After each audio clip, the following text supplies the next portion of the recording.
So Oh, very cool. Yeah. Good. I miss it. It's just sometimes, I've moved around and things have changed and it's not really the same for me anymore, but I still love the community. Yeah, it's fun just to be rolling around with friends and stuff. Yeah, I moved around and things have changed and it's not really the same for me anymore, but I still love it. Yeah, it's fun just to be rolling around with friends and stuff. Yeah.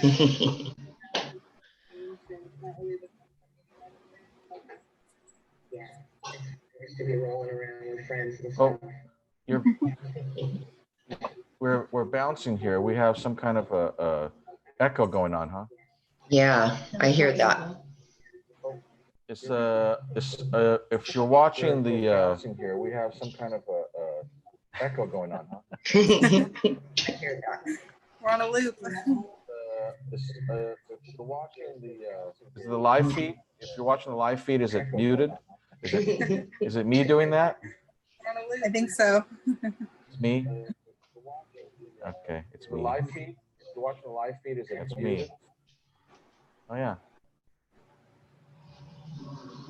Okay. That'll be entertaining. That'll be good. So if you want to do the same thing, I'm going to put the live feed. I'm going to send you guys the link to the live feed. You can share it too if you have to. Definitely going to pull that up. Let me grab my phone charger. Okay. What do I have to do, Ken?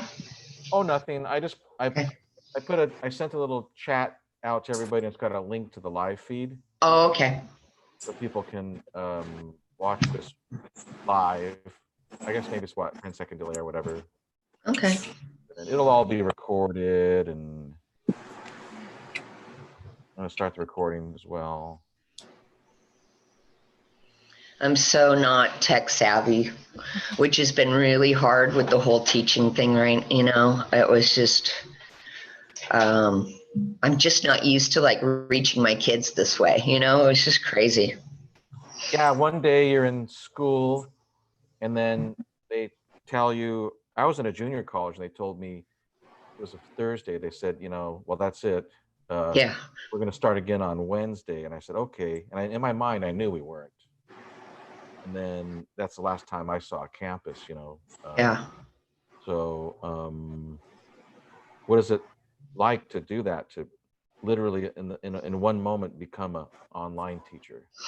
It was really freaky and nerve-wracking for me, just because a lot of the gals that I teach with are very tech savvy, and they did a great job. Like the lessons they created and how they got their kids involved was really good.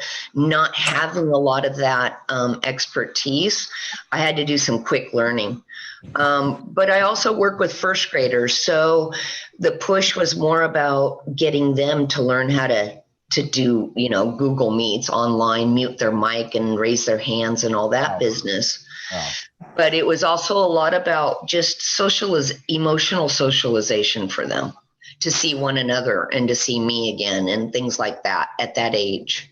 It wasn't as much about, 2 + 2 = 4 or what have you. It was more getting them to engage with one another and stuff. So we'll see what's coming down for next year, because I know there's going to be absolutely more required from us, more than just social emotional. So we'll see how we do.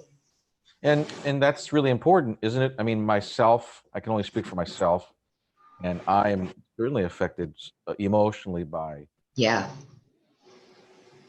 Sometimes I forget that, and I'll feel sort of crappy, and I'll go, oh yeah, it's because I haven't seen most everyone in 3 months. Exactly. But, Yeah. How do you do about that? Does anybody know? And we're not experts, right? We're just having a talk here. We're just talking. Right.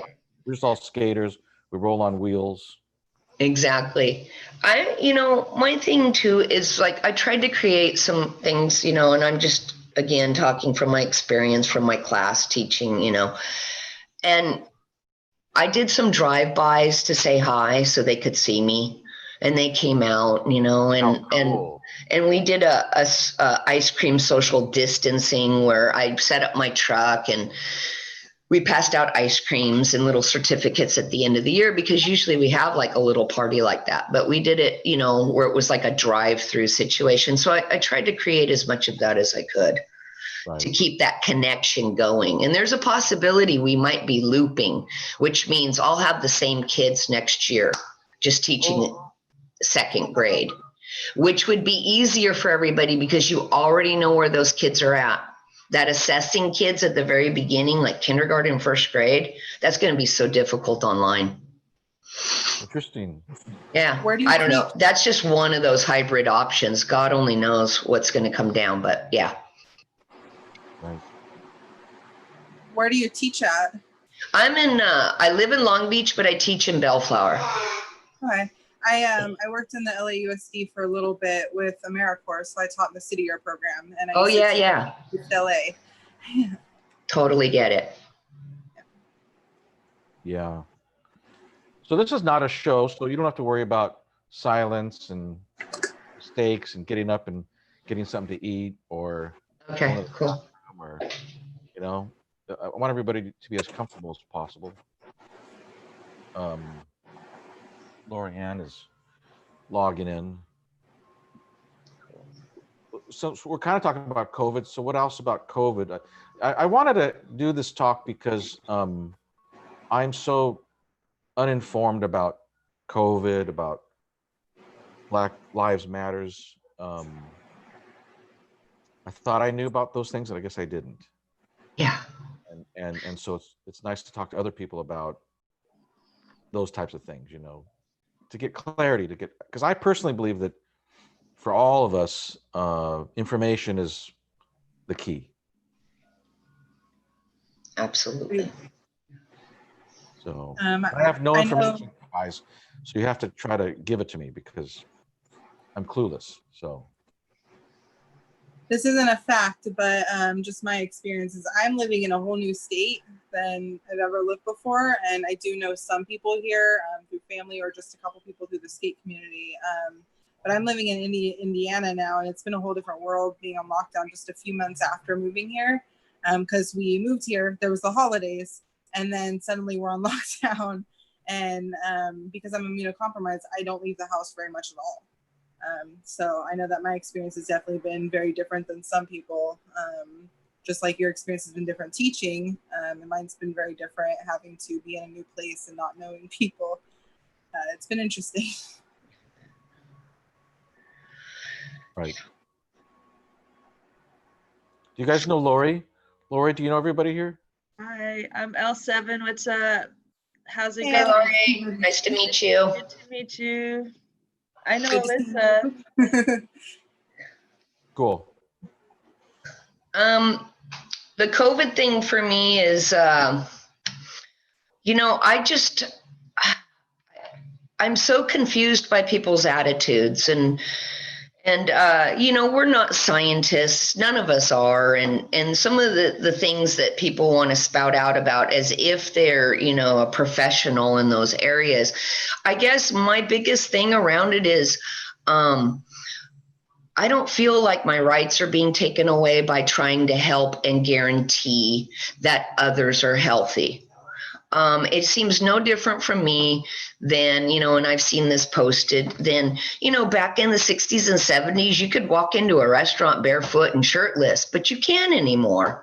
So I don't really want to say it's the new normal, but things change. And so if you have to walk into a restaurant with a mask on and you're able to take it off, you know, when you eat, I mean, those are just some new things that occur as society changes and things happen. So I guess my biggest concern is that others are safe and that I am being responsible in keeping others safe as well. That's where I stand on the COVID thing and the mask thing. It's all about safety and health and being a humanitarian towards others and thinking about others and not always just putting yourself up front or first. Well, since we all roll, sometimes maybe at skate parks, and maybe we used to roll, we don't roll now, but I got a text this morning from Lizzie Armanto, and I had asked a question, I don't know, a long time ago. I text all my friends, and she responded today. It was just like, is it safe to go to a skate park? Like, will you catch COVID from that activity? And she responded that she felt that it was safe as long as you are social distancing and you're wearing a mask. But me, I haven't done it yet, and I couldn't imagine wearing a mask and skateboarding or roller skating. Yeah. Well, There's a lot of questions. I figured out a way to deal with that. I have started going out to skate parks more, but I still go to places that have fewer people and are less popular. But I have, even before COVID, when I roller skated for 5 years, and I used a bandana during that time. Mostly, I didn't always wear it around my face, but there were times where I had to, because of yard work being done or construction and dust and stuff, wind, who knows what. I mean, there were just times that I had to. And so I kind of learned and how to skate long distances by wearing something over my face. So it didn't really bother me when we were asked to wear masks, because it was a point of survival for me anyway. So just to translate it to this was like, oh, well, it makes sense. If that's what you got to do, that's what you got to do. Mm-hmm. On that note, I think that a lot of people know their limits, and I think that, if you're skating and you're wearing a mask because it's being responsible, and you're skating, and if you feel like you're about to lose air or you're struggling to breathe, then you need to know to slow down and know your body. And I think that when people try to argue that it doesn't make sense for everyone to wear one, I get it. There are some people, like I have asthma and it can be hard, but I also know my body, and I know that I need to slow down and take a breather if I can't breathe. I go to festivals and stuff like that. And if you ever go to a festival, whether it's in Vegas or in Canada or wherever, there's always dust everywhere. But every single person around you is wearing a mask. And I feel like if people can be dancing for 8 hours wearing a mask and they know when to stop, then a skater can also do the same thing, know when to stop and breathe and take care of your body and drink water and do what you need to do to make sure that you're safe while you're being safe for everyone else. And Right. if you find it being constricting, just stand away from everybody and take a break if you absolutely need to breathe, because I have been skating with it on because I'm going to be doing a skate camp. I think it may be the only one this summer, but we have researched the safety precautions, and we're making sure that our students are going to be 6 feet away. Everybody has to wear masks or face covering of some kind, and there's a way to do it, and there's a way to be safe. Unfortunately, even when I go to the skate park, I don't see everybody wearing a mask, but I also think that that's kind of skate culture, where when they tell you to do something, don't do it. Yeah, everybody's telling you to do this, so we're just not going to do it. Sure. Right. And I expected that. I absolutely expect that when I go to a skate park. So you have to know to be able to go into that kind of environment and still be yourself. Mm-hmm. I've really tried to limit who I'm skating with. Like Amy and I generally, Amy Bradshaw will hang out together, and often it'll just be the two of us. So it's sort of and we're still maintaining, our social distancing and things like in a mask and everything. I try to keep it around people that I know mostly, but I will say that Thank you for sharing, Alyssa, because I'm going to start thinking about listening more to my body. But when I take a run, I do pull my mask down because I feel like I'm suffocating. It's almost claustrophobic or something. But Wow. anyways, like you said, really paying attention to my body and getting water and taking that break and stuff. And then, like you said too, Lori, just getting used to wearing it. But I will admit that I do, I have been skating. I try to keep it around people that I know are doing what they need to be doing to be healthy and take care of themselves. And I do wear a mask or a bandana, but I will say that I do take it down when I take a run, but I put it back up and make sure we're doing what we have to do. Well, and that makes sense because you're moving and you're going, and you know, if you stop and you're near someone, I 100% believe that you will do whatever you think is right in the situation. Right. Right. And the kind of skating you do, it's transition. I know because I watch you skate, and you're by yourself in there when when it's your. I try my best. It's been really, like you said, Ken, it's been so sad. I hate skating alone too.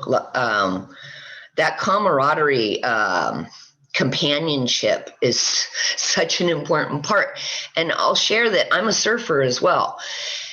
It's a different scene because in the lineup, there's only so many waves to go around. You don't make friends because if you start chatting up with somebody, you might have to feel like you need to give them a wave, and there's just not enough to go around. It's a different vibe. I can surf alone, but skating is so different for me. So for my son, I should tell him surf more right now. Yeah. Well, that's just my take on it. How I kind of see the scene, you know, out in the water. That's cool. That's really good advice. Because I want to go back to a skate park, but I'm still, and it's the reason I've been asking this question. You know, I just don't know what's safe or not. You know, my friend's kid plays hockey in a female hockey league, and they're going back and they're just doing scrimmages. So it's just their team, you know, on the ice. I believe they're all wearing masks and they play, and it's like, wow, you know, I'm so spoiled. You know, I'm just not used to all this tedious stuff that's added on to everything. Yeah. I think I secretly thought it was just going to go away and then I could just go back. I think we're all hoping that. I have a feeling that that's part of why there's an outbreak, is because we haven't taught our children how to properly social distance, because a lot of people probably don't have the patience to say, no, you can't stand over there. No, stand over here. No, don't take your mask off. No, watch, you know. And so I had a feeling that when we were opening back up, that was going to be one of the things that we were dealing with.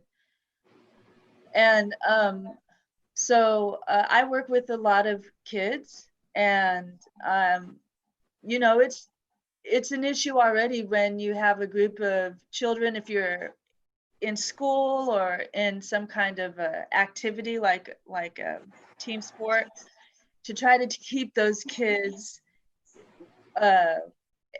following the rules that have all of a sudden changed after being locked up in the home for I don't know how long. And those things should have been, you know, maybe more uniform across the board. So that way, one county's not doing it differently. We know for sure in this county that, all right, they are having team sports, but they are also, you know, keeping 6 feet away, and they are only playing with half of their members.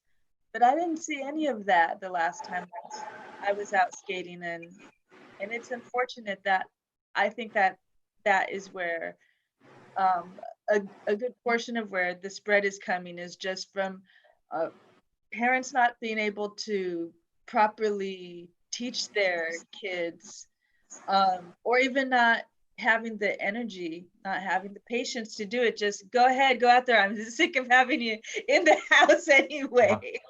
Yeah, sure. Yeah. That makes sense. And those sports you're talking about, they have guidelines, but it's up to the parents to look them up, and it's up to the parents to follow those as closely as they want to collectively. And you see our education system, you really think that that our parents are gonna feel knowledgeable enough to know that they're also giving the right information to their kids? I think they're confused themselves, and that they've just given up. And it's summer, so who cares? Yep. And there's a shift, right? Parents have a shift in that now. I mean, my kids are here all the time, and I love it. I bet a lot of parents don't really love it. They want them to go back to school, to have the babysitter take them over again, They do. etc. Yeah, I put a post, you know, it wasn't an opinion, it was I really wanted to know how many parents were so strong in their convictions around sending their kids back to school that they're willing to do it, even if there's a slight chance. And most of the people that I know are not willing to do that. And the reason why I brought it up was because my district put out a post saying that, you know, over 50% of the parents want to come back because they did like a parent survey. Mm-hmm. And I just don't know how that's supposed to look, because like Lori was sharing, if I'm working with first graders, just imagine trying to maintain social distancing throughout the day. I'm not sure that's going to take, like you said, the parents should have been doing that, but often that becomes the teacher's job to do a lot of those things. And I just see the educational aspect, reading and math, not getting done as much because of this social distancing aspect. Like, how do we maintain that and teach accordingly? And do they get a recess time? Because, you know, after all, we're worried about their social distancing and we're worried about their emotional well-being. So they need to play together. But that, let me just tell you, from being on recess duty, kids have absolutely no boundaries. Some of them, no matter how hard you work with them about that, they do not get it. Mm-mm. They're all over one another. Yeah. I get it. They're little kids, but Mm-hmm. yeah, that has to be instilled. Otherwise, no learning is going to happen. The only learning that's going to be happening at school is how to social distance properly. I think as well, you know, a lot of parents are used to their kids being at school all day. They don't really know how to deal with their kids on a day-to-day basis because they're not used to that, you know. Yeah. You have your kid, you send them to preschool, and from there it starts with this cycle of your child being away from home for several hours a day, sometimes longer if they get older and start being involved in after school activities or before after school activities. And a lot of parents out there don't really know how to go about that. It's like when you go to a skate park and you see a parent, you know, bring their child to the skate park for the first time. They didn't put it in a program or anything like that, and they don't know how to deal with it because they've never had to. A lot of parents out there have never had to have their kids home all day. I mean, they send them to summer camps or they let them play with their friends all day and they don't know what it's like. And now everyone's kind of facing this new reality where they're having to learn how to be with their children. Yeah. Yeah. And, you know, as a teacher, I will say, I wish that parents would spend more time with their children. Like I said, I work in Bellflower. And there's absolutely no reason why my kids shouldn't have the experience before all of this of maybe going to the beach, going to the mountains with their family. Doesn't happen. I mean, I've worked in schools in the projects of LA, and I've worked in one of the best private schools in the country up in Seattle. And I've seen a big range there, and it doesn't change no matter what the, you know, economical status is. You can have parents who work all day, working 5-6 jobs, and then you can have parents that don't work as much, but they're in their own world. And I think that right now parents and adults are having to face this new life where they're having to learn how to like be with everyone and learn how to create this little community in their own home rather than their social lives or their work lives. Is that a cultural thing? Parents not making a time to do things with their kids? Is it a cultural, or is I it think economic? it's definitely an American thing. I can't say that for the rest of the world. But I definitely think that just TV and movies, media in general has parents thinking that they are not enough. And so they're constantly out there doing instead of just being with their kids and being with their, even taking their kids to do, you know, and they just don't have as much time. So, and also our educational system is pretty flawed. So if you take that into consideration on top of all the other problems that we have, I feel like parents are exhausted with their kids by the end of the day, week, month, years. Why do Agreed. people feel like they're not enough? What does that mean? Like they're not enough to make enough money, or they're not famous enough, or they're not pretty All enough? of it. All You of see it. the pressures on TV, and you see this perfect family on a TV show that you love and watch all the time, and you know that you feel like you can't live up to those standards and give your kids exactly what they want, or provide for your family in the way that you want to provide, whether it's play, education, work, etc. We all get put under peer pressure from every direction all the time. Mm-hmm. I've noticed a lot, since the COVID thing. I walk my dogs, and I actually live in a neighborhood where there's a lot of young families. And prior to the COVID thing, I did not see the kids out with their families as much doing stuff. And right now, on a daily, you see them doing activities, maybe art projects out in the front yard. They're always taking a bike ride together or some kind of a walk. So I almost kind of feel like it's forced families to try and coexist together better and provide just those unique family opportunities that don't necessarily cost money, don't necessarily mean, we're going to some wonderful vacation place, just time together. And I think that's been really nice, actually, the one nice thing that I see out there. You asked if it was a cultural thing, and I think that in America it definitely is, but there are little subcultures in our country that are starting to bloom even before COVID. Like, I know a family just north of downtown Seattle, and they have a little hobby farm, they have chickens, they have a garden, and they're constantly doing stuff with their kids. It's all kids and community time. I mean, their whole neighborhood goes to the park every day. Everyone brings their dogs, their kids. And I'm seeing more of that in pockets of the country from what I've seen the last few years. And I think that's really good. And I think that COVID's kind of forcing other families to start doing that stuff now and starting to really learn how to be with their families. Just the positive side of a very negative thing. Yeah, that's true. I also think that that's part of why skateboarding has become so successful, because it took all those kids whose families were ignoring them, whose community was too busy for them, and it actually gave them some kind of structure and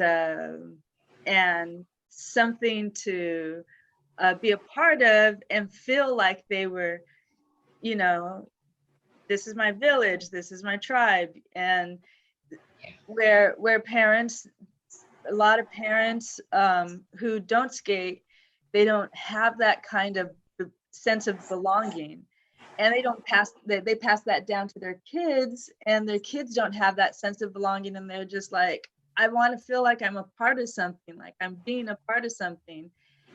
And skateboarding fulfills all of that, even to the point of being able to provide financially for people who love it that much. And it doesn't even have to be to where you're a pro skateboarder. You could just be printing shirts or boards or making wheels. You know, it doesn't even have to be where you're actually skating. And that's why I feel like it's kind of a safe haven away from the actual laws that have created our country today. And you have the subcultures, and skateboarding is one of them. And that's where young people go to find some type of belonging and security. And we need more things like this where we can help young people, because even if our education system is failing them, well, guess what? Skateboarding didn't fail them. Yeah, I like that. I actually read a really cool article recently that was written by someone, I'm assuming for their college education, but it was a study on skateboard communities. And one of the things that was picked up was that a lot of, at least male skateboarders, got into skateboarding because they didn't fit this stereotypical masculine male figure. You know, a lot of male skateboarders get into it because they don't fit into the, you know, football kid or the baseball kid. Not that no skateboarders do any of that stuff, but when a lot of the community was developing, a lot of skateboarders were like, hey, I don't play football, I don't feel normal, I don't play baseball, I don't feel like I fit into the stereotype, so I want a place to belong. And that's kind of what built the skate community, which I thought was super interesting. And that's at least from the male perspective. Women and non-binary people in the skate community, I feel like it's been a little bit of a different story. But the fact that skateboarding got started with people trying to find a place to belong, and that's how the community really started building, and how it's still building, is really cool. Right. That's true. You know, sorry, I'm eating a taco. I'm having a couple tofu tacos. If I don't eat some, I'm a wreck, you know. But in the morning. But sorry about the bedhead too. Can't even tell. Yeah. So COVID, you know, it seems to me that COVID, and correct me if I'm wrong, but it seems like COVID sort of pulled this blanket off of all of us. And it showed us like, you know, I used to go to maybe, I don't know, 4 or 5 restaurants, and now I realize that maybe it wasn't really that good. And it just took all the stuff away from us, but then you really had to think, I don't know, did you guys go through that where you thought about like, well, what's really worth going back to? A little bit. I mean, we're still new to the community that we live in right now, but so we were still exploring a lot of the food restaurants and such, but I've definitely been cooking a lot more, which is something I already love to do. And we've definitely been eating a lot better, and we rarely order out now. So and you can, right? You can order out if you want. You can go curbside it or whatever, and but some of us got used to not doing that. We've just been removed from so many things. It seems like, at least myself, I was doing some things just out of habit. Like what, Ken? Everything, you know, you know, my whole life, really, right? I mean, we're habitual, right? I mean, so when COVID came, well, we have no government really helping us with this thing. Right. So you realize, well, what does the government do exactly? The police have not come to my house and helped me with COVID. So like, what exactly do police do? Again, the restaurants, were they really that great? Media, everything. It really made you question me. It made me question everything. Yeah. Everything was taken away. It was like the world died. I sheltered in March 13th, and it's like literally the world died on March 13th. Yeah.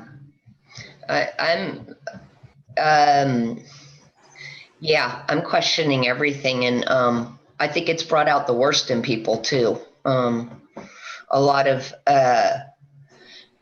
let's see, how do I put this? You know, and I'm not just talking about people I don't really know that are friends or on Facebook or whatever, but actual friends or in good acquaintances that, you know, you have those conversations, let's say at the skate park, and and you think that they know you and you know them, and then there's a certain amount of acceptance of who you are and who they are, and then you find out through this COVID thing that people aren't who they have portrayed themselves to be. And that to me, and I realize I'm a super sensitive person, but that's been super difficult to think that there's some people I need to let go of because it's not good for me, my mental health, which goes to my physical health.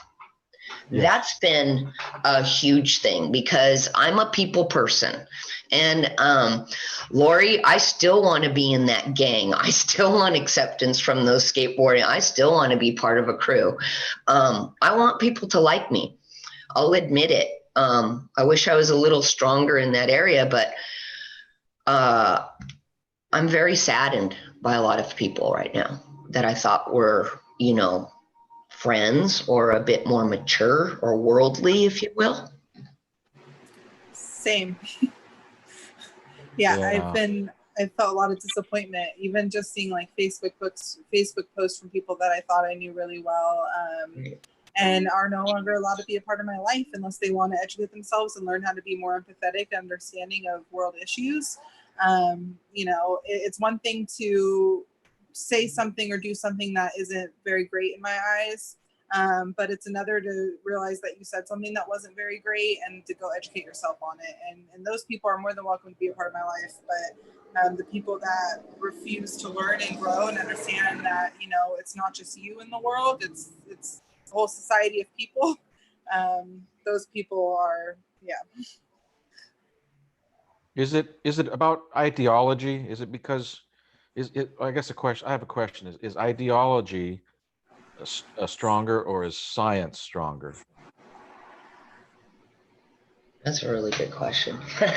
good question. I'm not sure how to answer that. I think as long as we find a balance between both of them, that we'll be okay. But the minute that we are dedicated to either only one or the other, then we failed ourselves. Good point. And I think they often can go hand in hand as well, because I know that my ideals tend to be literally idealistic. When I served with AmeriCorps in the City Year program, I learned a lot about idealism, and I agree with a lot of it. And a lot of the idealism that I learned about happened to be backed up by science. So I do think that they go hand in hand, and it's about finding a balance there. I think that some people's ideals are not very positive ones. They're not very inclusive ones. They're very closed and not helpful to the world. And that's when I think that those things are not good. Where do they get those ideals from? Their surroundings. I mean, their community, the people they grew up with. You know, I moved around a lot as a kid and I lived in small towns. And right now I have a sister who's 2 hours away from me right now, living in a really tiny town. But the things that everyone in that tiny town believe in, it's just being passed down generation to generation. And the people that live in that town refuse to educate themselves or to leave that town and understand what's happening in the world around them. So it's really just your atmosphere and the people around you and yourself not willing to learn that there are other things out there. You can be a Christian, but if you're a Christian who refuses to understand that everything goes beyond your religion, then are you really doing anything to be helpful towards the society around you? You know what I mean? That makes sense. Is it that they refuse to learn, or is it that their ideology prevents them from learning? I think that we all have choices, and if you see your ideology as a boundary, and you say that ideology doesn't let you make choices, then maybe you need to kind of think outside of it, because it's all a choice. We all make choices. It doesn't matter what we believe in. We all have a choice to believe outside of what we were raised to believe in. Yeah. Hope that makes sense. My brain's a little loopy today, but Yeah, no, it's perfect. That's perfect. Yeah. I also think that tell people that it's okay to be themselves in their environment in a small town like that, but to show them how who they are and their lives and their environment is significant even to people on the other side of the world. And that's part of what COVID has shown, is how connected everything is. And if we can get that community to understand their role in the bigger picture of the world and how important it is to be who they are, but also to contribute to what we're doing as a whole, that could be one of the ways that could get them to see, to continue in the pride in their way of living, but also to open up to the way other people are living. Yeah. Yeah. My cousin recently made a video, and she's from a really tiny town in Arizona, and she made a video that was kind of explaining what white privilege is and racism. And I don't remember if she touched on COVID or not, but she made this video, and it was to her town, and it was saying, a message to this town. When you live in this town, you are racist in many ways because you are saying racist things, you're doing racist things, and you don't know anything more than that. But if you leave that town and realize that there's more to the world than what your town says, then you're going to realize that, what you did was racist, what you said was racist, how everyone's acting is racist. And it was a really good video because a lot of people in the town were starting to realize that she's right. They don't know what's outside of their bubble. They haven't left their bubble. They don't look into understanding what's outside of that bubble. Whereas some people from her town were saying, no, this is how it is. We refuse to learn. We refuse to see outside of the bubble. And so I thought that was a really cool thing that she did. Even though a lot of people were very negative towards her, I think that it definitely helped change the minds of people. Just understanding that you don't live in this little bubble, and you need to understand that there's more outside of your world. And I think a lot of people forget that. Whether in the skate community, whether you're skateboarding or roller skating, or you're just a teacher. I mean, you don't always, you need to realize that there's more outside of what is in your surroundings. And a lot of people refuse to try to learn that and understand that. And on the flip side of that, I totally get that, what you're saying. But on the other side of that is, how do I want to put this?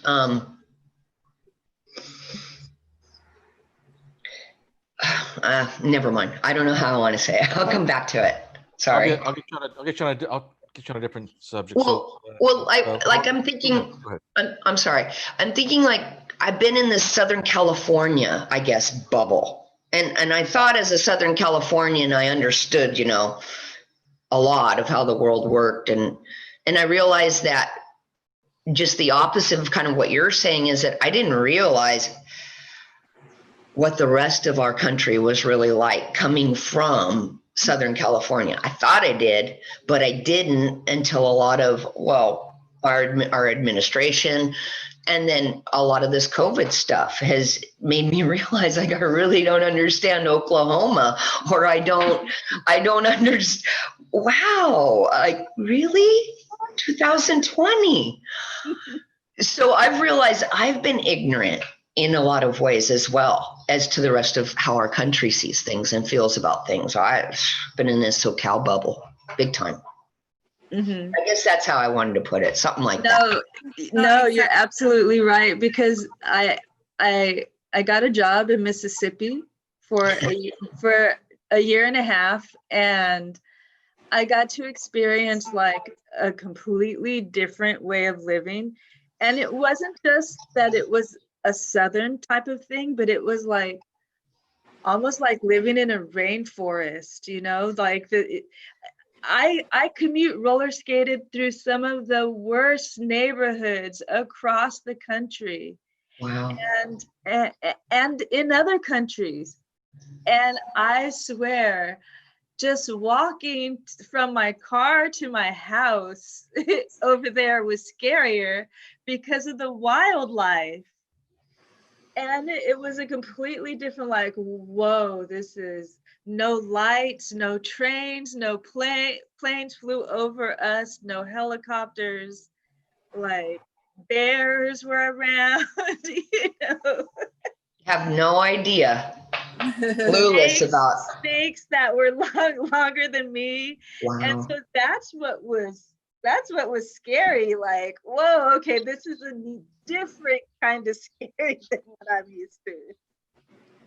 I think a lot of people, I'm happy that you guys said what you just said, because a lot of people don't realize that things are different outside of where they've been most of their life or what they've experienced. And I've been fortunate and unfortunate in having to move a lot as a child. And I've had to see a lot of things and be in different places. So I've experienced life from a weird spectrum of you know, economics and cultural changes. And it's definitely developed me into understanding the world more and understanding, like, you know, my personal empathy. I'm very empathetic, I'm sensitive, and I think that a lot of me seeing different places or understanding how different places are, even in our own country, has been very fortunate or very positive for me, because I'm able to mold the views that I have. And the views I have are all about caring for each other and being a good human and wanting what's best for our society as a whole.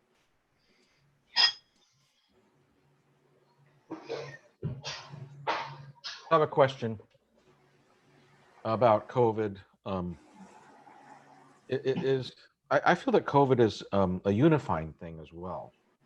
Kind of tagging on to what L7 was talking about. I think that it kind of unified everybody, didn't it? Because we're all afraid to die. And does that unification threaten certain entities? What do you mean? Well, do governments do well if people are unified? Do people that control other people do well if the people that they control are unified? I think it's scary for the government when everyone's unified. I think it can be scary for corporate America when everyone's unified, because I know people that have quit their jobs because their jobs are trying to get them to work in unsafe environments, or trying to make them work during a time where, you know, you shouldn't feel like you're a slave to your job. And I think people are starting to realize that that's how they feel because their work's treating them that way. I know people that work in the service industry now that restaurants are opening up in Washington. I have friends that are in the service industry there and they work in restaurants. And, you know, I know someone who had to go to work sick the other day because she hadn't gotten her results back yet for COVID, but they needed her to work. And I think that people are starting to realize that entities are treating humans like they are just machines, or they're just there to work and please them and make them money. And that scares a lot of industries and a lot of people that are up higher in power in corporate America and our government. Right. Well, after the industrial age, everything became a lot more automated, and I think that's where we're going now. And for me, if that's where the company wants to go, it's okay to create machines that will make their products and put them out so that way humans can go into other fields. And thank God for skateboarding to actually create an industry that provides employment for people of all races, ages, and levels of education. And we need more things like that that will, who knew, you know? I'm sure there's going to be industries in the future that people would be like, who knew this was what we needed as a global economy. And people need to be okay with putting with jobs that they may have survived on for the last 50 years not being their thing anymore. Maybe your work standing in a line doing repetitive stuff over and over again really wasn't for you, buddy. I'm sorry. But you can find what your thing is, but you've got to go out there and build it. And for so many years, this is where I realized after this shutdown, and the BLM movement, that that where we're going as a society is that we need to educate our people to take fate into their own hands and be responsible for themselves, and not expect a corporation or a business to always have the insurance coverage and the healthcare and dental, yes, you can get those things, and you can get those things for yourself, even doing what you love, but you have to find that. And sometimes that journey means that you are doing these Uber and DoorDash, other kinds of jobs in the meantime. But, it's worth taking the risks to find what you're truly supposed to do on this earth. But we're not teaching that in our educational system. It's more about safety net and security. And I understand that, but we're not being eaten by wild animals anymore. So I don't understand why we would need that sense of security, If you, I mean, maybe being in an automobile accident is one of those things that is high on our fear list, and having a job that you can rely on and go back to after you get better, that's security. I guess I could understand that, but you could also build that for yourself. It all really depends on what we're teaching our young people. And I remember at that like 9 or 10 people asking me what I wanted to be when I grew up, and I was like, I don't know. Why don't you give me some time to like have some life experience so I can know what I want to be? Sure. How would you know? And we're not taught that. We're taught, okay, as a kid, when I grow up, I had to copy off of my friend's answer. She wanted to be a nurse, and I am not a medical person. So you can imagine, as kids, these are the impressions that we're putting on people. And then when they become adults, they're completely confused. Right. I think, the COVID thing has helped a lot of people not be real complacent with their jobs if they're not happy. I think it's forced some people to be more creative. I think people have tapped into some like artistic and creative sides too through this whole thing. Like, I'm writing a children's book right now, and it revolves around skating and girls too, by the way. And it's because I've kind of had this time, and like being a school teacher for the last, 28 years, I've read so many children's books. I know what the kids like and how they need to sound. And I'm like, why shouldn't I do that? So I think it's forced our hand. And I think the skate community is very creative. And I think it would be great, if it wasn't just these little clumps of communities, but like a big group of skaters that got together and really did something. Because think about all these DIY spots, these, I'm going to say guys mostly, and girls come up with. I mean, that's so creative, the stuff that happens when people get together with a like vision. And we're passionate, who else takes 10 falls and 15-minute time and gets back up and tries it again? It's hardcore, and it's a passion, and I love it. That's us. Right.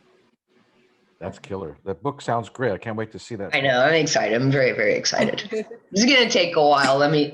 It's a process, but yeah, I'm super excited. I think I'm going to start sharing like little smidgens of it here and there to get people psyched. But see. Killer. Can't wait. I'm all for art and making books. So that's awesome.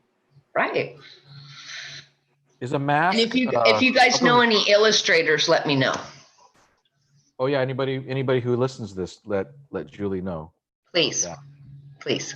Is a mask a political thing, or is it a medical thing, or is it neither? I think it's all of the above. So I said this earlier, I'm in Indiana, and Indiana is the Midwest, and not many people are wearing masks, but I have all my friends and family in Seattle and California, and I see a lot more people doing so. But with that being said, a lot of people that are refusing to wear masks or are stating that masks are, you know, a control device, or you're a sheep if you wear a mask, a lot of those people do tend to lean towards one political side of the spectrum. Not everyone, but a lot of the ones I've seen. And I think medically you should wear a mask. Scientifically, you should wear a mask. I think that there's enough proof and data out there showing that, you know, it may not stop you from getting COVID, but it's going to help reduce your chances. And I've always been a big fan of masks. I'm immunocompromised. I'm someone who's worn masks in situations before COVID. And I think that, you know, you wear a mask, the person in front of you wears a mask, you guys are a few feet away, and let's say one of you sneezes, your chances of getting COVID are much lower than than if that other person wasn't wearing a mask before they sneezed. So I think that it's kind of a topic that fits under a bunch of different categories. But like I said, a lot of the people I've seen that are very against masks do tend to lean one side politically than the other. Yeah. So ideology might have been the you know, the initial thing that created that belief that masks were somehow negative. Yeah, I mean, a lot of people, and like was mentioned earlier, you couldn't wear shoes, or you didn't have to wear shoes or a shirt when you went to a restaurant several years ago, within many people's lifetimes. And there's a meme I'm seeing around where you couldn't even, seatbelts weren't required till not too long ago. I remember when you could smoke cigarettes in restaurants, and when that stopped, we all just acclimated and people stopped smoking cigarettes in restaurants. It's really just something that's simple and can help other people. And I think that there are a lot of communities that are against it because their community's telling them to be against it. So ideology definitely has a lot to do with the root of that decision for people. And the other thing is that this isn't permanent, like no longer smoking cigarettes in restaurants. This is maybe what, 9 months, 6 months, a year and a half? We don't know, but it's not going to be forever. And the sooner that we all do it, the sooner we can be over with it. True. Exactly. NPR put out an article recently where they were talking about how, you know, people are automatically blaming the protesters now for new waves of COVID in some areas. But the NPR article stated that after a bunch of research, it was really all the people that were going out for Memorial Day weekend or for other, you know, activities out in the real world, doing things with other people and going to parties. That was really causing that influx, because a lot of those people weren't wearing masks and weren't taking the proper social distancing recommendations into account of their partying and their socializing. So that includes people who go to skate parks and might not be social distancing or taking care of themselves, or people that were going out to barbecues for Memorial Day weekend. It's just, the article is super interesting. They really explained a lot about how there's a lot of misconceptions. I mean, you've got protesters, everyone there is wearing masks and giving out water and keeping good care, but you've got people at parties who aren't doing that. So it is small groups, isn't it? It seems to be small groups, 50 or 100 people gathered without masks. It seems that, at least if you believe the media, that seems to be where the outbreaks are beginning to flourish. mm-hmm. Have you guys seen any of, like, I've seen a lot of people posting the OSHA mandates or requirements that are around masks. So I guess there's like some masks where the breathing out helps, some masks only protect you breathing in, and then there's all these different kinds of masks and what kind of protection they actually give you according to OSHA. I think that's really interesting because they haven't really talked about the incoming and the outgoing versus, on certain masks that you're wearing. You could be wearing like this whole head apparatus and maybe, it's only protecting what's going out and not what's coming in. I think that's kind of interesting. I don't know if you guys have looked at any of that at all. No, I haven't checked that out. I have to check that out. Yeah, but think about it. I mean, OSHA, they would have to have some mandates on masks like that for, surfboard makers, oil refinery workers, and all that kind of stuff, right? Right. Medical workers, everything. I think I saw the studies that OSHA posted and the information, and I think it was very good that they did that, but also in a negative light, a lot of people are abusing that to try to say that masks aren't doing anything for the people that are wearing just simple 3-layer cotton masks. Right. So it has been abused a bit, but something with OSHA is they're supposed to be about safety, and I have to follow OSHA laws with the work that I've done in the past. And I think it's a great organization, but part of it also is designed to gear towards employers. So that's something that I always keep in mind, is that information was given so that people can stay safe, but they also know that the information that they give out is what's keeping a lot of employers open, a lot of employers working. U-Haul, for one, they have to follow very strict OSHA guidelines, and U-Haul is a very gross job. It's disgusting. You're constantly touching people's spit and their garbage and all this gross stuff.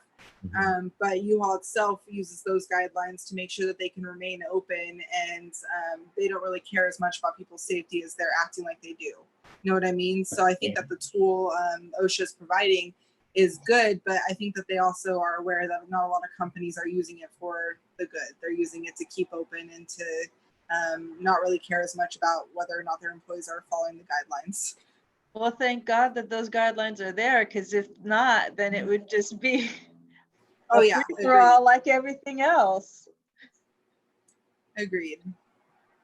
As far as masks go, it's really about containment, isn't it, more than what you're bringing in? In other words, if you have 2 people that have a mask and one person coughs, the cough's going to sort of stay within that person to some degree, as opposed to, you don't have to put your hand up there or this. And there's less particles that are being released from that mask than without a mask. Right. Unless, I'm sorry. It's spit, right? It's really about spit. Yeah, and like less distance that it carries too. Mm-hmm. I'm a musician, so they say that a trumpet. Do you guys know how far a trumpet throws spit? Do you know that answer? A trumpet outside, 50 feet. Goes outside. Yeah, Wow. They've measured it. My friend's band director, he just called me the other day to ask about some skateboarding advice for it. He was buying a skateboard for somebody, and he's probably he's in his 80s. And I said, his name's Chuck, and I said, you can't go back to work, dude, because 50 feet. I mean, he's out there directing a big band. It's gonna get it all over him. Wow. And so how far does a tuba go? I don't know. That's a really good question. He's got trombones, tubas, everything. Yeah, right? Yeah. Hey guys, might be lethal. I'm sorry I got to cut out. I got somewhere I have to be. But okay, cool. Glad it was so great to chat with all of you, and nice to meet you guys, gals, Alyssa, L7, and I'll catch up with you, Ken. Okay. And thank you for including. This was a lot of fun. Thank you. I hope to skate with you one day soon. Let's do it. I'm not far from Riverside. Let's meet up at a park. Okay, after COVID. All right. All right, guys, take care. Bye. Bye. So I was going to say, on the topic of spit, and I think I said this to you, Ken, a couple weeks ago, but that's another thing with skate parks and going out and skating is there tends to be body fluids that spread pretty easily in the skate community. Because when you go to a skate park, someone could be sweating and then they're coughing and sneezing, and they'll sneeze on something that ends up landing on a board. And I think that's one of the things that people need to also be cautious about when they go skateboarding at a skate park, because I do think skate parks should remain open. I do think people should be able to go to them. But like just make sure you're careful and maybe bring something with you to desanitize something, because let's say someone accidentally sneezes on someone else's helmet and that person touches it, then touches their face, that's a way to spread it. Or blood. I don't know. Skateboarders are always spitting on the ground. Right? It's I mean, it's true. There's always spit, there's always blood, there's always people sharing drinks. Bit of blood somewhere. Yeah. I mean, I used to take a bunch of kids from the skate park I was working at over to this Walgreens, like half a mile away, and we'd get a bunch of Arizonas and food, and everyone would be sharing their drinks and their food. And I think that's just one of those precautions people need to start taking when they do go to skate parks or go trail skate or whatever they're doing, is stop sharing food. If you're sneezing, make sure you either have a mask on or you're covering yourself and you're sneezing away from people's stuff. Bring some sort of sanitizing something with you in your bag, whether it's Lysol wipes or some sort of bleach water mix, and make sure you're cleaning up the area you're in, because you don't want to spread it to someone and you don't want someone to spread it to you. Plus, I think you look more badass if you have your face covered somehow, like, woo, who is this person? You just don't know who it is. You keep them guessing. Yeah. Completely. I have a mask that has some crystals and little iguanas on it, and it makes me feel super badass. It's so sad though, because I go to a skate park and that's sort of my extended family, and sometimes we barbecue, and we certainly talk, just like the three of us are talking right now. We talk about very intimate things, and to not be able to do that and to do it changed, it's so difficult. I'm not saying I'm not going to do it, but I'm just saying it's a huge adjustment. You're having to change your habits and redirect your train of thought constantly. And I think it's kind of a cool challenge for the people that are taking it seriously. I think it's an interesting challenge just to think of it as kind of like a game for yourself. How do I change these habits that I have? How do I get out of my comfort zone? And you can go back to your comfort zone when this thing calms down, but in the end, you could end up creating better habits than what you had before. Discover a cool thing in that process, you're thinking. Yeah. I mean, I remember. Thank you. When I used to skateboard, I mean, it was my life, and like I've told Elle and I've told you, I'm gonna start getting into roller skating more, but skateboarding was my life. It was nonstop every day. If it was raining, I found a way to skate. That was my livelihood. I worked at a bunch of competitions, and I did a lot of things with some pro skaters, and it was literally everything in me. But in that, I learned that I did have a bunch of habits that I no longer have, and I don't skateboard anymore. And I try to be involved in the community when I have a chance to. But I had to unlearn a ton of habits. I mean, my day used to be wake up, go skate the mini with my roommate, and then we'd go to a skate park, and we meet up with a bunch of people and eat a bunch of food and probably do things that weren't legal at the time in Washington State. And then we'd get up and we'd go to another skate park, and then we'd get food. Sounds great. And then we'd go home and we'd barbecue in the fire pit and roller skate on our ramp, or not roller skate. Could be better than that. Ramp again. Yeah. So I had to unlearn a lot of things and change my habits with friends and learn how to be a part of different communities of people. And I learned a lot about myself in that, because I was so habitually involved in everything I did skateboarding that I had to face reality. And realize that, there's other things going on in my life, and I needed to focus on myself. Not that people in the skate community don't focus on themselves. It's just so easy to get involved in that habit, the community that you're in. As skaters, I can't speak for anybody else, but we're not so great at facing reality. That's part of why skating's there, is so you can have that release and get away, It was my release. I got in the skate community because I needed a new life, and I needed a new I needed to not think about a lot of things that were happening in my life. It's a great place to reinvent yourself, skateboarding. Agreed.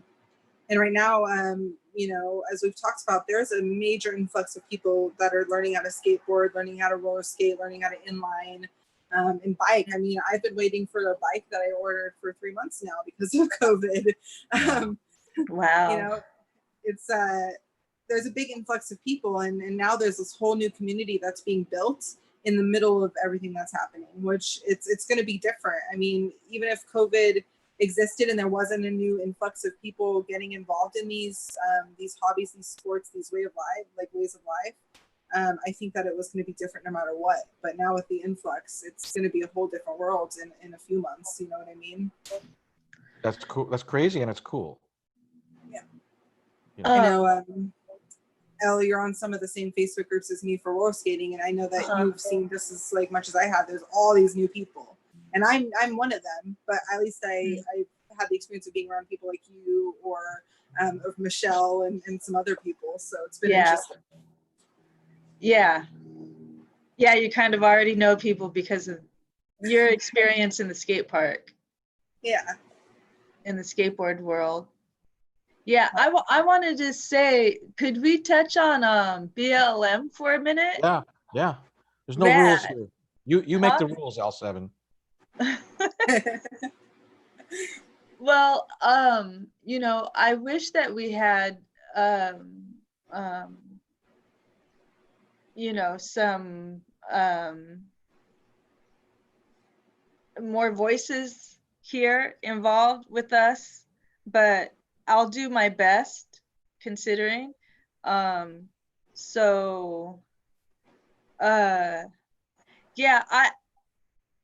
I'm kind of happy so far with the direction that the skateboard community is taking their involvement with it. I do know that there was a hesitance at first, and a lot of skateboarders saying, oh, well, we get harassed all the time, like you don't see us out there marching in the streets. And or protesting. That was one of the things, like you don't see us out there protesting. But I do feel like once skateboarders realized the magnitude of what was going on, that they Hi. I'm L7. Michaela, do you know everybody here? I think so. Yeah. Well, not personally. And maybe if we have, I'm so sorry, but it's okay. We're L7 here is talking about Black Lives Matters. We just got onto this subject. Yes, and I love her art. Is that your actual art? Did you do that in the background? No, this is the artwork of Tommy Lim. And he is amazing. He has murals all over the world, and he's worked with Steph Curry, Kobe Bryant, and a bunch of other athletes. This is actually a mural that he did for Hurley. You can see Hurley right there. So, and I ended up with it because Hurley never paid him for it. So we used it in an exhibition and he just let me keep it. Awesome. Oh, that's rad. That's amazing. Well, it's beautiful. I love it. Thank you. Thank you. Yeah. But anyways, yeah. Back to BLM. I have a feeling that once skateboarders saw how big it was, they were like, if we don't use our community now, our voices now, we're going to be left behind on this. So it's been great to see them organizing and gathering together to do this.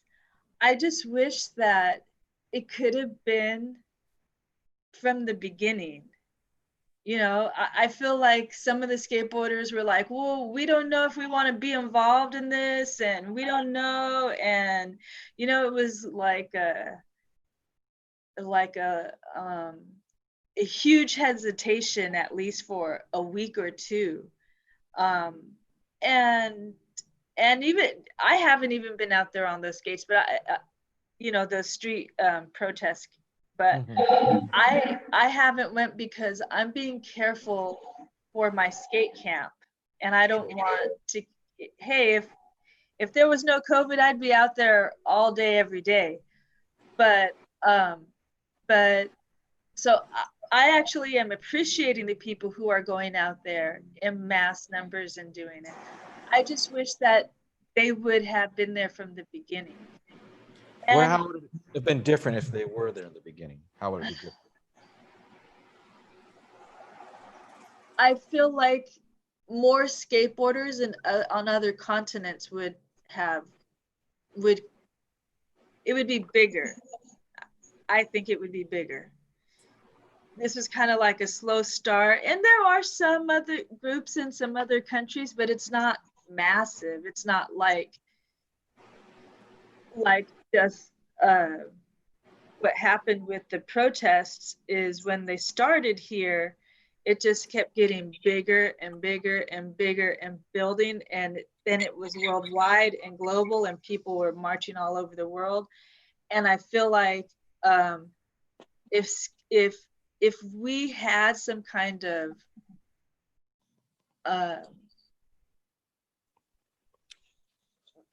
maybe it would have been a voice, maybe it would not even from the skateboard community itself, but maybe even from a significant organization or business saying, hey, we don't think this is right, blah, blah, blah.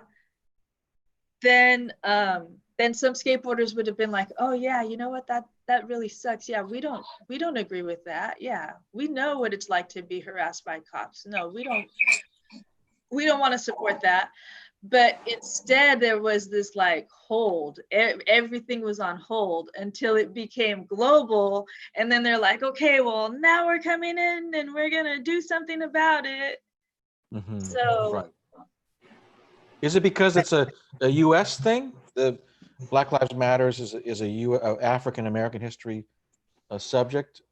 Is that why it did not catch on in other?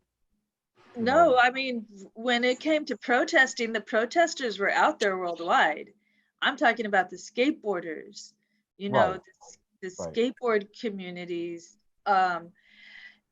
And there's huge skateboard communities in Africa, and they're not doing things to be involved because they're not getting there's no connection. The communication, the leadership that they look to, whoever it is in Africa for the skateboard community, is not representing to them, hey, this is something that we should be a part of. So I think a lot of it is that the skate community, and let's at least in our country, is predominantly white. I don't know if anyone would say otherwise. There is a large number of people in the skateboard community in America that is white, and it's been actually a problem in the past because it hasn't felt very inclusive. And I know that, like, you know, I'm able to skate, you're able to skate, we're all able to skate, and we're not all white. That's really great, but the community itself has been predominantly white for a really long time. If you look at all the pro skaters out there, you're starting to see more and more color and more ethnicities that are popping up. But it is very much been dominated by non-people of color. And I think that's a big part of it, is sometimes it takes a little bit of discomfort to get out there. So I think the delayed response from the skate community, a lot of it was because it is a predominantly white community, and a lot of people who are fully white don't always feel comfortable standing up for something that they don't fully understand. And I think that now, with all the information coming out via social media, and some skaters realizing that their Japanese friend or their Black friend or their Indigenous friend might have had a different experience than them, I think that's making them starting to get out and say something and do something. And then, seeing the pros and some of the big companies starting to say something, it's making them feel like they can, and they can get out of their comfort zone and be a part of change and be an advocate. But again, the skate community has always been predominantly white male, and that has been changing over the last several years, but that's what it's been. And it's hard for people who don't know experiences to get out there and fight for someone else's experience. Yeah, I have to the definitely. industry as well, right, Michaela? Oh, What'd I you was say? just gonna say I agree with what you're saying. You know, it's predominantly white, and I work with you know, the mainly the Latin American community, and that's always been like the fight there. You know, those skateboarding historically, you know, California, you know, is known as the Mecca worldwide. Everyone wants to make it here. It's a dream. But a lot of other countries that I've worked with, and along with Latin American people here, they are like, wow, they're always forgetting the history. Like, we have history too. You know, like, we have people that have been skating on metal steel wheels and a plank of wood since the 30s, you know, and they actually have it documented. And they're like, well, why is, you know, skateboarding history just only America? Like, why isn't it encompassing things at a whole? Which is kind of crazy, because if you think of it universally, you know, here's this plank of wood and steel wheels that was created around the globe by different people kind of around the same time. And this is before airplanes were really, you know, it was really able to fly everywhere. You know, writing letters and communication was still that way. And I feel that me being a female, one, and then Latin, which everyone confuses me for every other culture. There's no way I could be Mexican. There's no possible way. You do not look Mexican. You know, your family must have come from somewhere else, not just Mexico. You know, like, you know, I get that a lot. You know, and doing what I'm doing in skateboarding, you know, and me and Jim Gray have had this talk, and he brought it up to me, actually, Ken. I didn't even say anything. He brought it up to me and goes, Michaela, you know that you would be able to reach so much further in the skate community, and not just the skate community, as a community as a whole, you know, for what we're doing with at-risk youth, if I was white. And, you know, like, and it hurts, but at the same time, it gives me that drive, because how many other kids are hearing this on a daily? How many kids do they hear, like, oh, you're not that ethnicity, but you're not white either. There's no way you're American, but you are American. Or, you know, like, or, hey, you know, you would get a lot further and you would get a lot more media attention and all this if you were white, you know? So I feel like what's happening within skateboarding is quite brilliantly amazing. And yes, there's companies out there right now that are capitalizing on this whole movement of advocacy and Black Lives Matter and, you know, everything going on.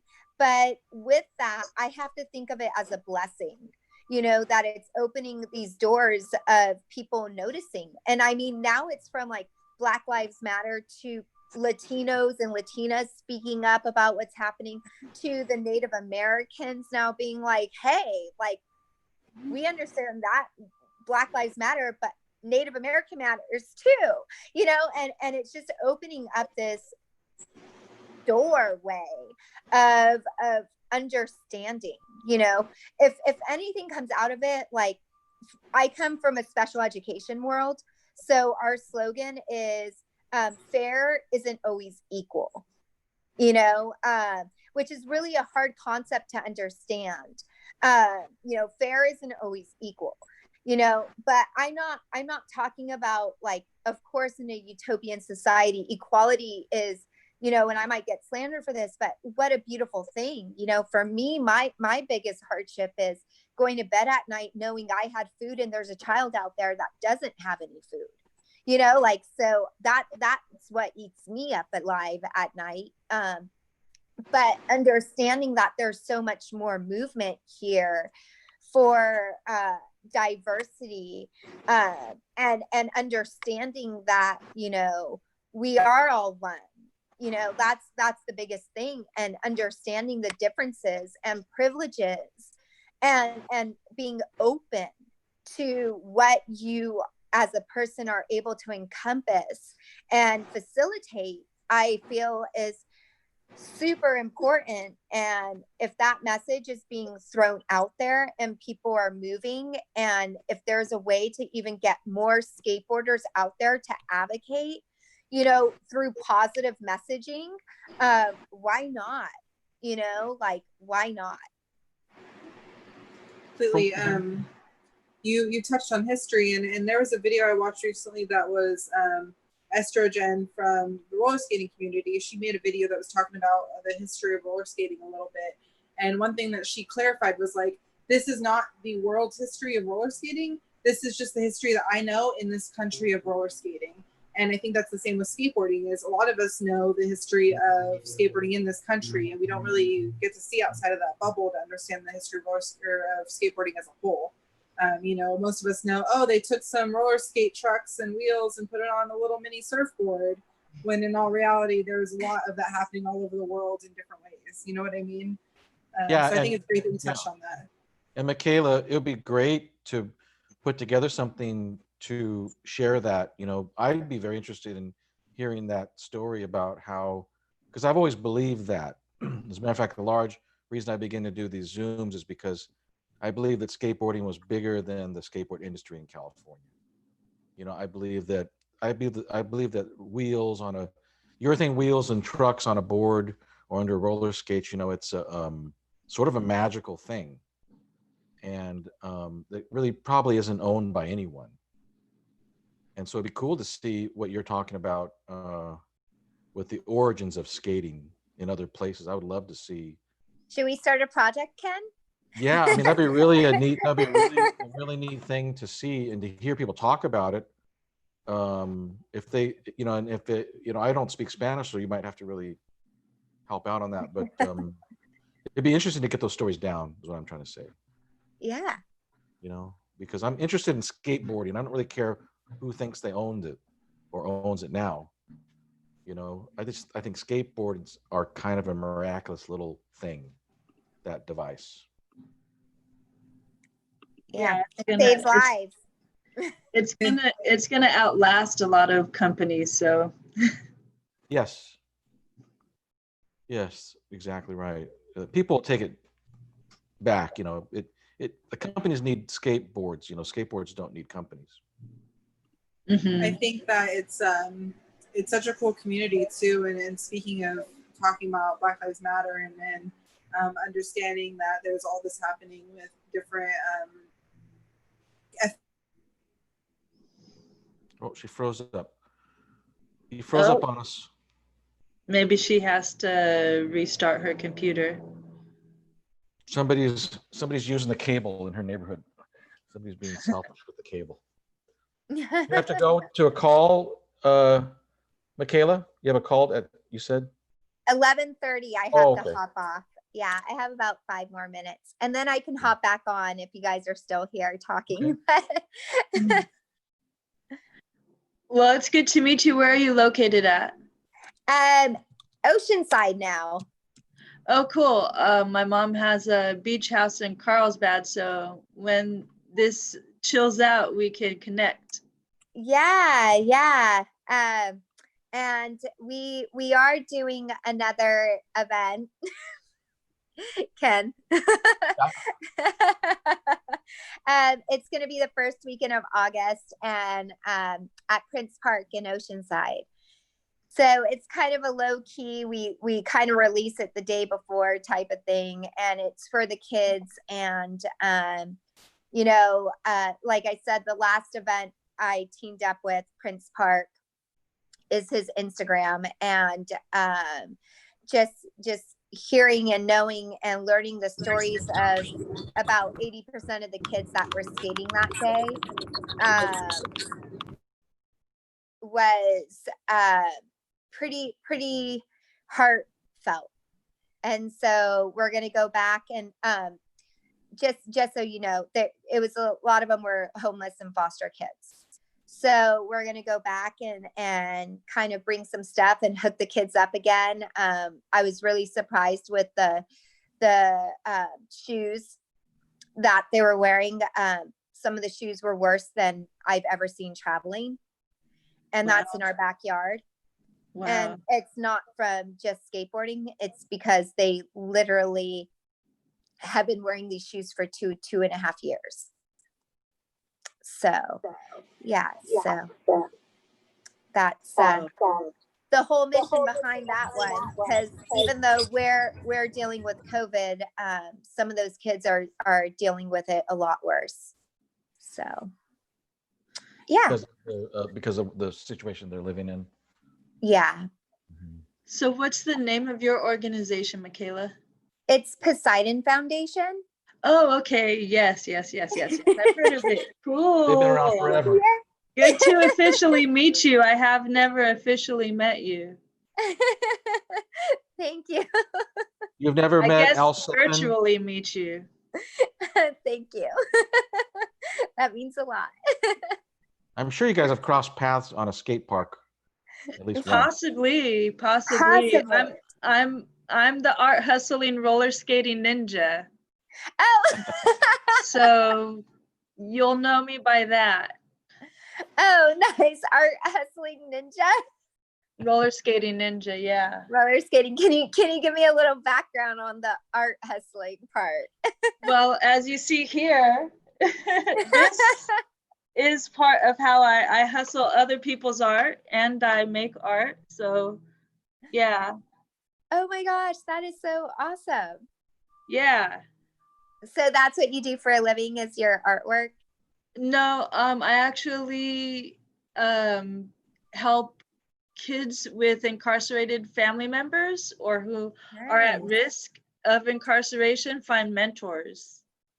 Oh my gosh, we were meant to speak today.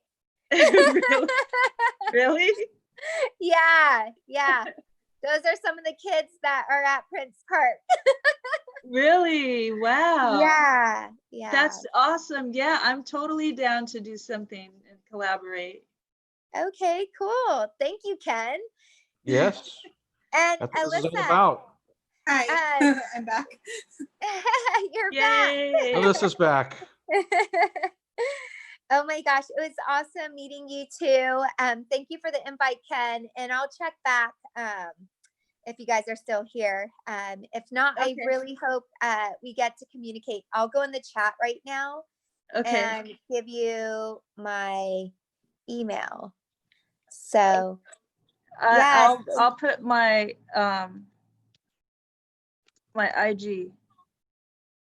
Okay. We have Latasha Stone, who is Propergnar. Looks like she's driving. Are you driving? Can you unmute, Latasha?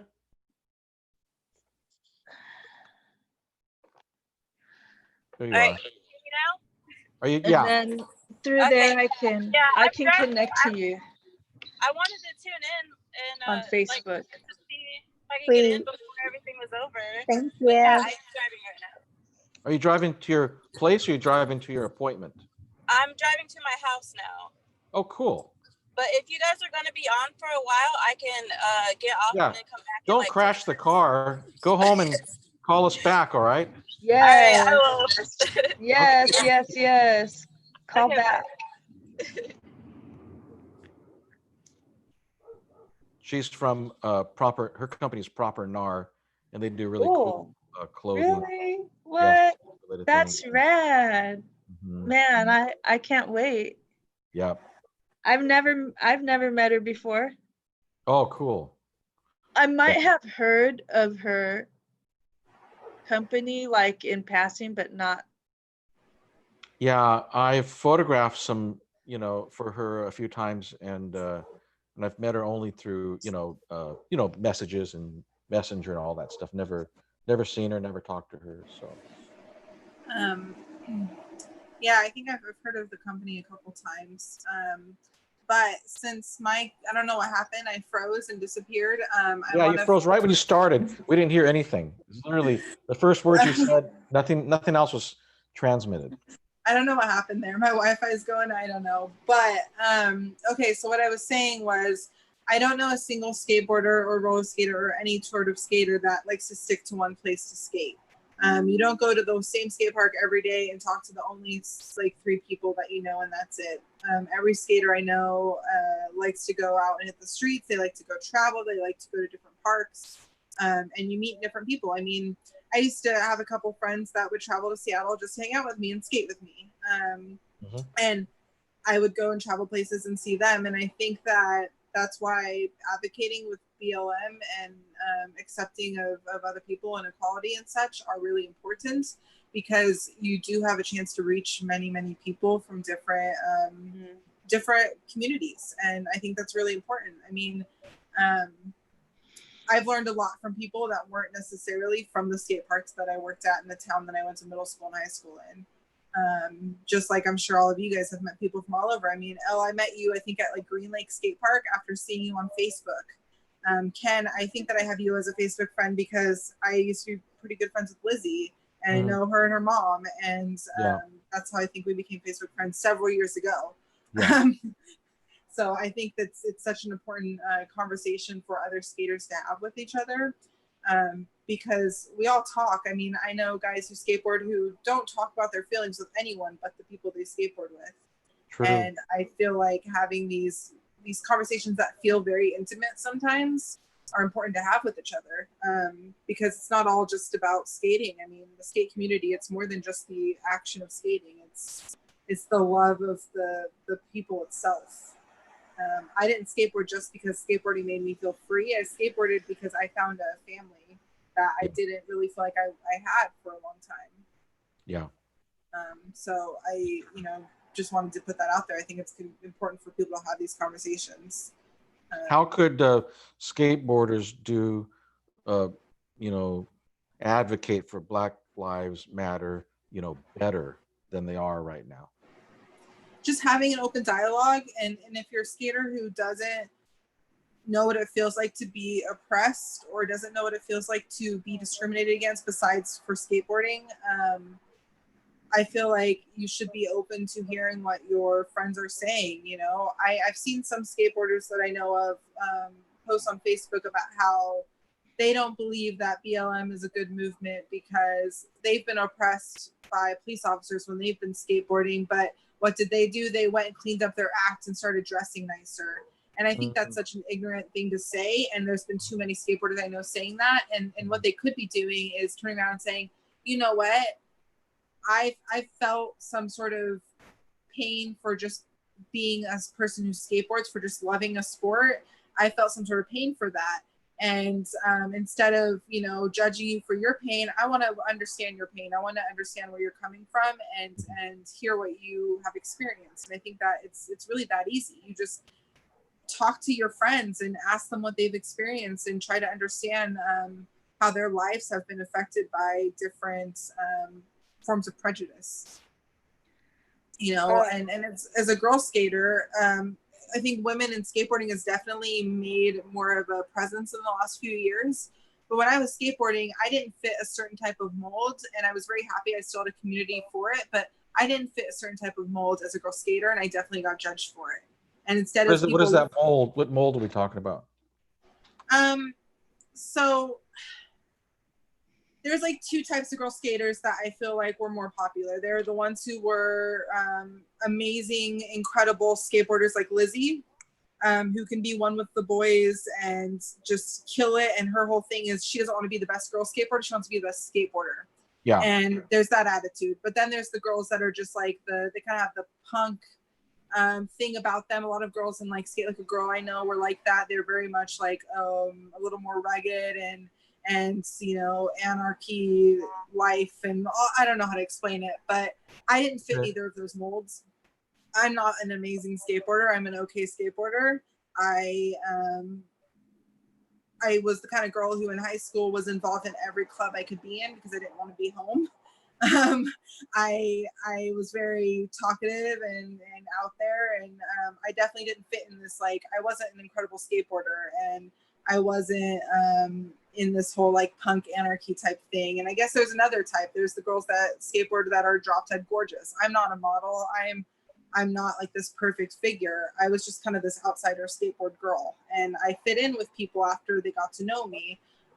But I still feel what it feels like to know that like I wasn't one of these perfect skateboard women that some of the guys wanted to be around. And I remember feeling like inadequate. I felt like I couldn't like drop into a bowl because I was being judged because I wasn't good enough. Or if I was hanging out at the skate park, you know, there was a term, and I'm sorry if any kids are watching this and hear this and they don't like it. There was a term that I heard a lot of guys use that was ramp tramp. There was a lot of girls that they called ramp tramps, and I wasn't one of those girls. So what does that mean, ramp tramp? What does that mean? The girls that just came to the skate park to like hook up with guys. Oh, okay.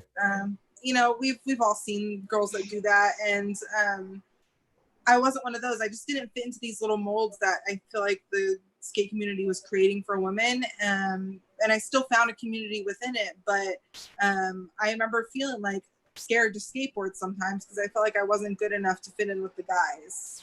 And I know that there are a lot of girls that I've talked to who have felt the same way. And I always made sure I tried to understand where other people were coming from with their pains. And same with skateboarders. I know that there are some Black skateboarders that I know who never really felt like they fit in because all their white friends were skateboarders, and they just felt like they didn't fit into that mold that their white friends had, you know? Mm-hmm. It's one of those things where I feel like we all have different experiences, and if you're a skateboarder and you meet all these people, you should at least do the simplest thing of trying to understand that person's experience. Try to understand what everyone around you is going through. And I'm not saying that you need to be the sole, you know, person that has all the responsibility to understand the world around you, but it's really easy just to ask someone about their life and ask them how they feel about certain topics to understand, you know, how you can make a difference. Right. Right. I did want to answer your question about what can the skateboard community do in a different way, not in an individual way, but I believe that California skateboard companies need to also look outside of the California scene, because having so many talented skateboarders just at their, you know, fingertips here in California, they don't necessarily need to go outside of their community to think about the bigger world problems. And one of the things that I think that we can do as a skateboard industry or skate industry period is really look to the South and the Southern skate community to help guide that. Because I've met a lot of white skateboarders, I've met a lot of Black skateboarders in the South, and the skin color doesn't make a difference to them. It's just actually more so about geographic location, and maybe because you're over here where there's mostly white skateboarders, that's who you end up skating with. And since you're mostly here with mostly Black skateboarders, that's who you mostly end up skating with. There's a crew out of Mississippi, and they are trying to remember their name. Mississippi Skate, maybe Mississippi Skate. I'm not sure, but they're extremely active. They've built skate parks, and it's all Mississippi. Nobody in Mississippi really contracts people from outside. They contract themselves. And the head of the organization told me that one day they were skating a ditch and they ran into a Black skateboarder, and the Black skateboarder was like, I didn't know that there were white skateboarders. Like, he grew up this whole time thinking that skateboarding was a Black thing. And then there were like white skateboarders. So I feel like they're the ones kind of on the front lines that can actually, that should be visible. Those types of relationships should be visible in the skateboard community. After I moved from the South, I did a big skate tour around the entire, not the entire country, I should say halfways across the country. Okay. And drove through the South, and I ended up in Arkansas. Mhm. And in Arkansas, I don't know if you know, but the skateboarders there built a DIY. It just became so popular that Coke finished the skate park for them, the company. Cool. And the skateboarders there give out lessons through the YMCA. So they're paid and funded through the YMCA. And I think the lessons are free as long as the kids are signed up in the YMCA, through the YMCA. Mhm. Well, the majority of the kids who go there are Black. So I was there, you know, a female alone in the South, roller skater, like, oh my God, was like, what's the skate community gonna be here? Like, should I be nervous? Should I be scared? Like, this is deep South Arkansas. Mhm. And then here you see like these hardcore white skateboarders with little kids, little kids of all races. It was actually mostly Black and Asian kids. And I was surprised, and I was like, this is what's happening in the South. Who knew? And that Coke helped them finish the skate park. Who knew? This is amazing. Why don't more people know that? Why don't more people know that? Why aren't companies and our major companies featuring these types of things in their ads, or even in as a story? You know, So- I've driven all over the South just to get around, and man, the Black cops in the South are just as mean as the white cops. It doesn't matter. And if you're hated, if you're a skateboarder jumping a fence, you're equally hated by both races. But as long as they're a cop, you're hated. So I have two things to say on that. Is the first one is, this is why representation is so important in skateboarding and in any type of skating in general. Is you know, we see all these ads with these white blonde skateboarders, or blonde white women skateboarders. You just see all of these ads that focus on like one type of person, like you said, the California type person, and that's why we need more representation in the world. And I think the second topic that I want to touch on with what you just said was, oh gosh, I'm losing it already, but I'll try to remember what it was, but it was super important in my head. Okay, go ahead. That article that I mentioned earlier about, you know, skateboarding and, you know, the kind of psychology behind skateboarding is, skateboarding, the community kind of builds from people who don't fit into the mold that they are being told to do. And in the South, sports that are heavily masculine, so football, baseball, etc., are very, very prominent. And I think that's why you tend to see more skateboarders that are people of color out there, is because they don't fit into that mold that they're being told to fit into in places like Mississippi.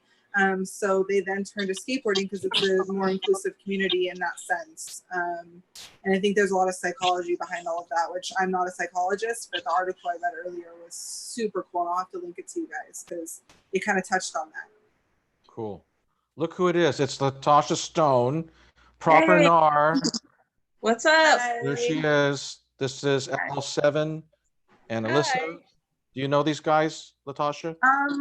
No, I don't. I think I follow a couple of them on Instagram. Like I saw someone earlier from Poseidon Foundation. I know I follow them. Mm-hmm. Yeah. But I'm not Welcome sure to about our conversation here. Thank you. Thanks for having me. Thanks for being here. So we're just talking about, right? We started off with a sort of a COVID thing, and we just recently got into a BLM thing. So do you have Okay. any thoughts? You have any thoughts, or do you want to listen, or what do you think? Well, I just came in at the tail end of that last conversation, and I totally agree with what you guys are saying about like the typical like blonde hair, blue eyes, like skater from California. Like I feel like that's like every brand, and I don't know, I feel like that's one of the reasons why I do what I do, just to give like people that don't necessarily fit into that mold a platform.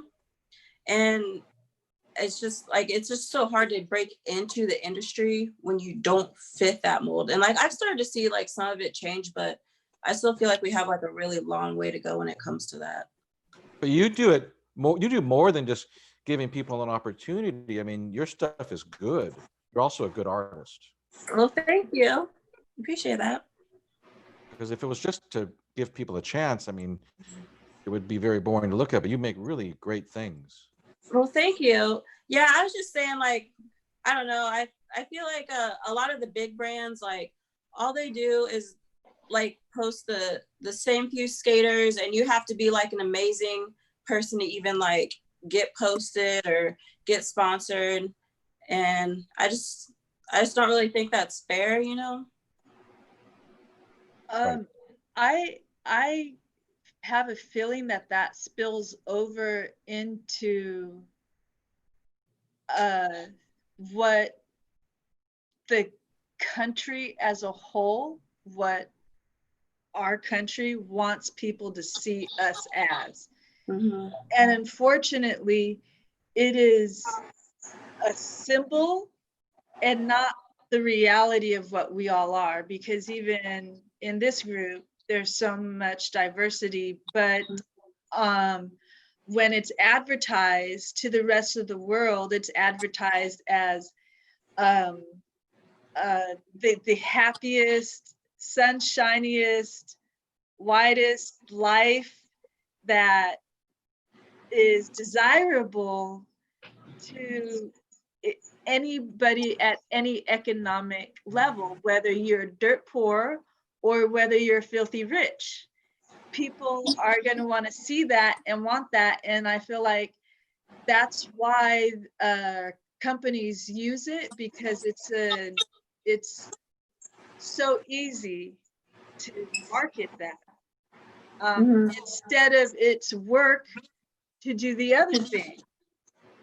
When you can do this and make money at it and just have that. And that's actually even happened before aggressive skateboarding existed, because that California blonde hair, blue eyed surfer lifestyle was marketable in the 50s before Dogtown really transformed it. And we're lucky to be part of a community that is thirsting for transformation, and when they don't get it, they'll create it.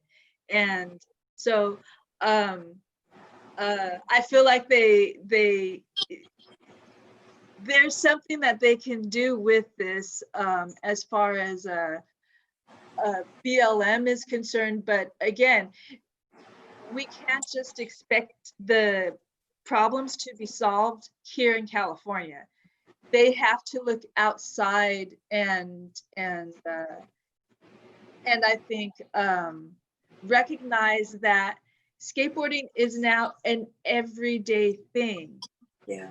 Just like going to the library. Well, maybe not going to the library anymore, but you know, it's just part of the post office, the library, the skate park. It's just now it's in every community across the country. And if you're only focusing on this one area, you're really losing what the true essence of what skateboarding is. And when you're missing that, then you're also going to miss this whole other thing that's going on with history and figuring out where skateboarding fits in. to Black Lives Matter, and figuring out what role we play as far as that is concerned. It's if with COVID and everybody having to be inside, everybody's noticing every decision that companies are making. Yeah. To the point where all these companies are no longer even advertising on Facebook. So so every person is noticing this tiniest little thing. And if skateboard companies do something different, people are gonna notice. But we're all on hold waiting for that. We're all waiting for it. We're like, well, what's the marketing? When's the marketing director gonna finally get it? What's their motivation if they're mostly owned by white people to do anything about this with of any substance? I mean, because wouldn't that by definition, It if wouldn't be I don't, authentic. It wouldn't be authentic, and that's what skateboarding is all about, is authenticity. And if you end up doing something that is the same image that we've had of skateboarding since 1953, people are gonna thirst for the real authentic thing. And that's why that's what's driven skateboarding so far, is because the community as a whole, like vampires, they thirst for the real genuine thing, and they'll find it. It may take a little bit, but they'll find it, and they're just going to consume that.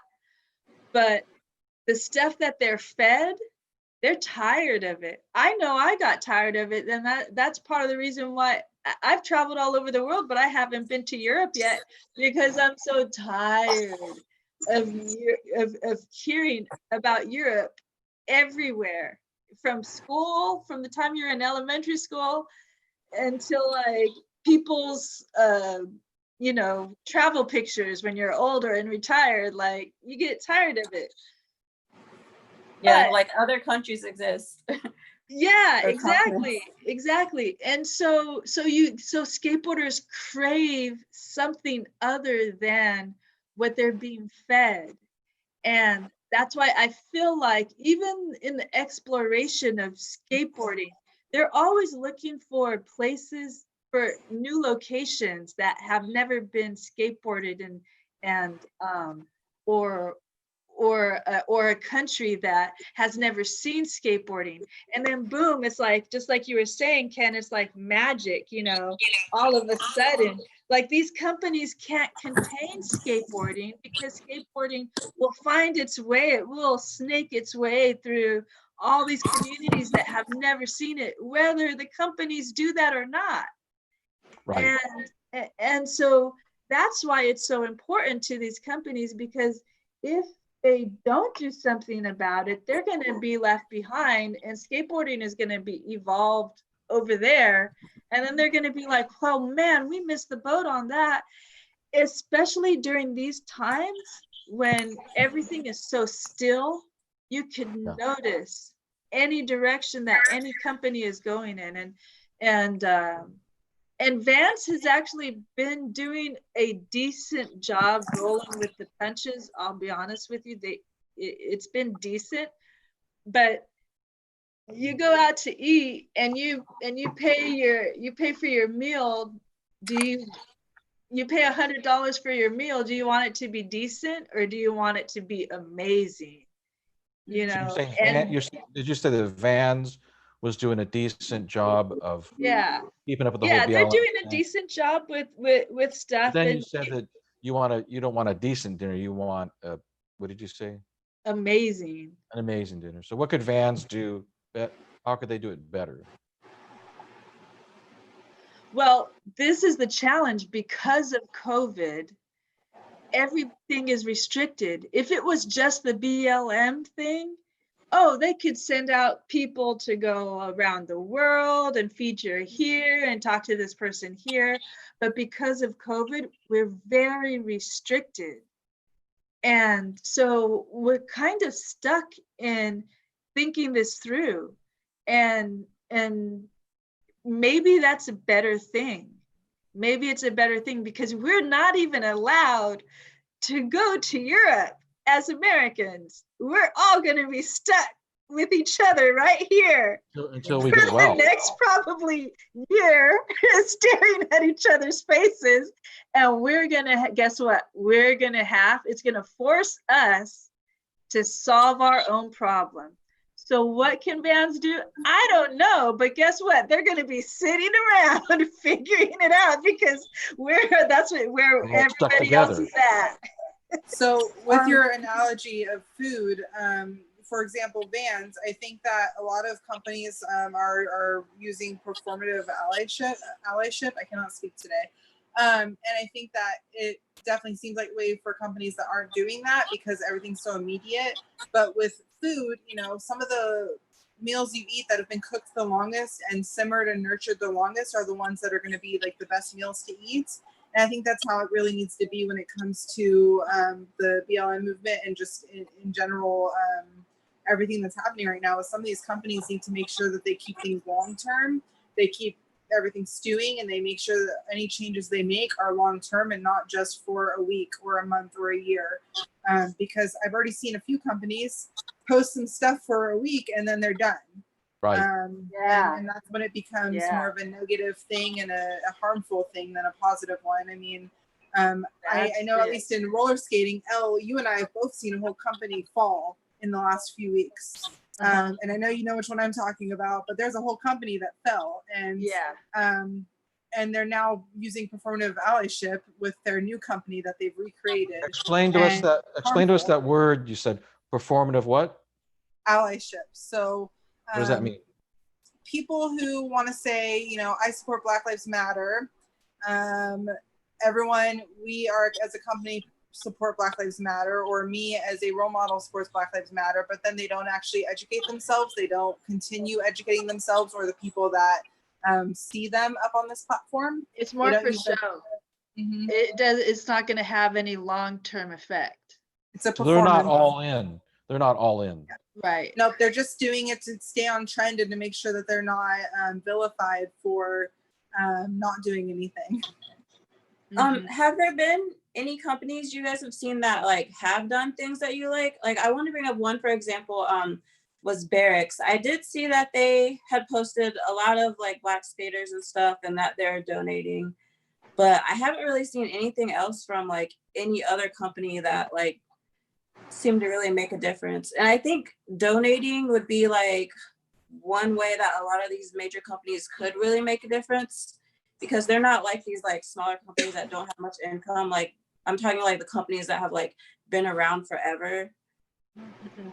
Isn't Van doing something like that? Aren't they donating profits from a certain period to certain people? I don't know, but I did see that they recently dropped a banner. Did you see the banner? It's a huge banner outside of their corporate office. It's like maybe 50 feet tall, maybe more. It's ginormous, about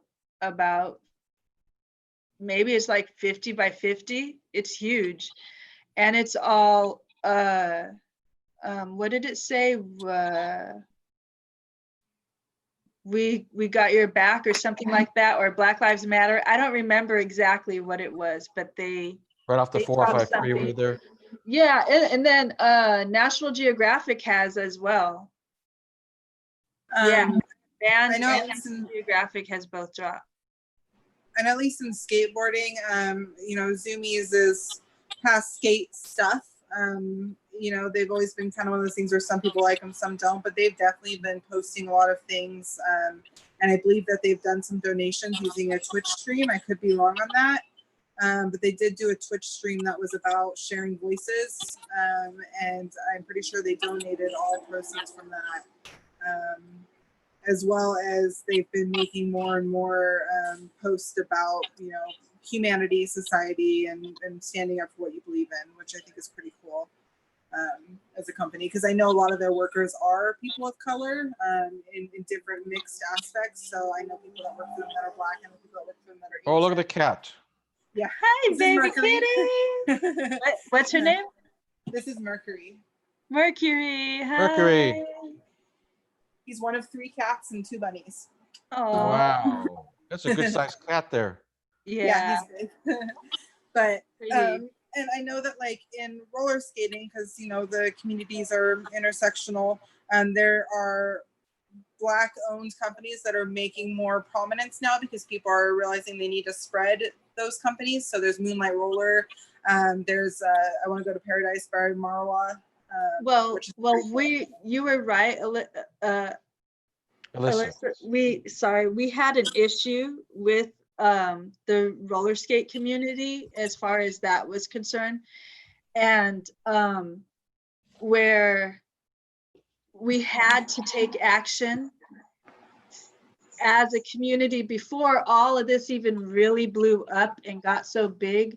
We had an issue with some Black skaters and a white-owned company. And so then when the BLM movement got huge, this was already spewing. So we had to take action as a community. Where the skateboard community didn't have any of these issues pop up prior to the BLM movement, that now I kind of feel like they're saying, oh, wow, this is a big thing. We got to jump on it now, you know? Well, I feel like skateboarding has had those issues. They're just not as prominent or seen as much because there wasn't a movement happening during those times. Because our industry is young compared to yours, so they know how to move it. They know how to handle it, as far as media is concerned. So, and like I said, they're doing decent compared to ours. Ours is young, and they're like crash landing. We have a owner of a skateboard company right here, a fashion skateboard company. Yeah. Tell us about that experience, Latasha, and what does it mean to have all this happen to your business, if anything? It's like a blessing and a curse because like, I mean, I've been doing Propergnar for like 5-6 years, just kind of like under the radar. Like I've always had a day job while I've done it until COVID happened and I got laid off. So I've been doing Propergnar only and not another job since like March. And it's kind of bittersweet because like I went from like, you know, only doing like a few sales a day to like doing a ton. But the reason that changed is because of like the whole George Floyd thing and people like trying to support Black owned businesses. So it's like, oh, it's cool that I'm like getting more business now, but it's just awkward because of the reason why. And it's also like kind of weird because like the past few weeks, like there's been people that have reached out to me that I got left on red like so many times, like years ago, just trying to like conversate with people or just like trying to like work with them or like get in certain shops, and they all like left me on red. And now that all this like Black Lives Matter stuff has happened, like they're getting back with me now, and it's like, why didn't you guys feel that way before? Because like nothing about my company has changed. Right. Is it something you're worried about when it comes to because you know, whether I like it or anyone likes it or not, this movement is going to slow down, and people that are very performative are going to slowly stop talking about what's happening. Are you afraid that your business is going to suffer because there's going to be an influx and a change in that, or is that something that you're like prepared for? Because unfortunately, that's just how people are going to go, and it really sucks because I don't want people to do that, but I already can see it happening with some businesses. Yeah, I definitely see it happening already with how people went from like posting a lot of stuff and then not. And it's definitely something that I've thought about. Hopefully the connections that I'm making now end up being long term, but we'll just have to see. Yeah. I've thought about that too, Alyssa, and I've thought like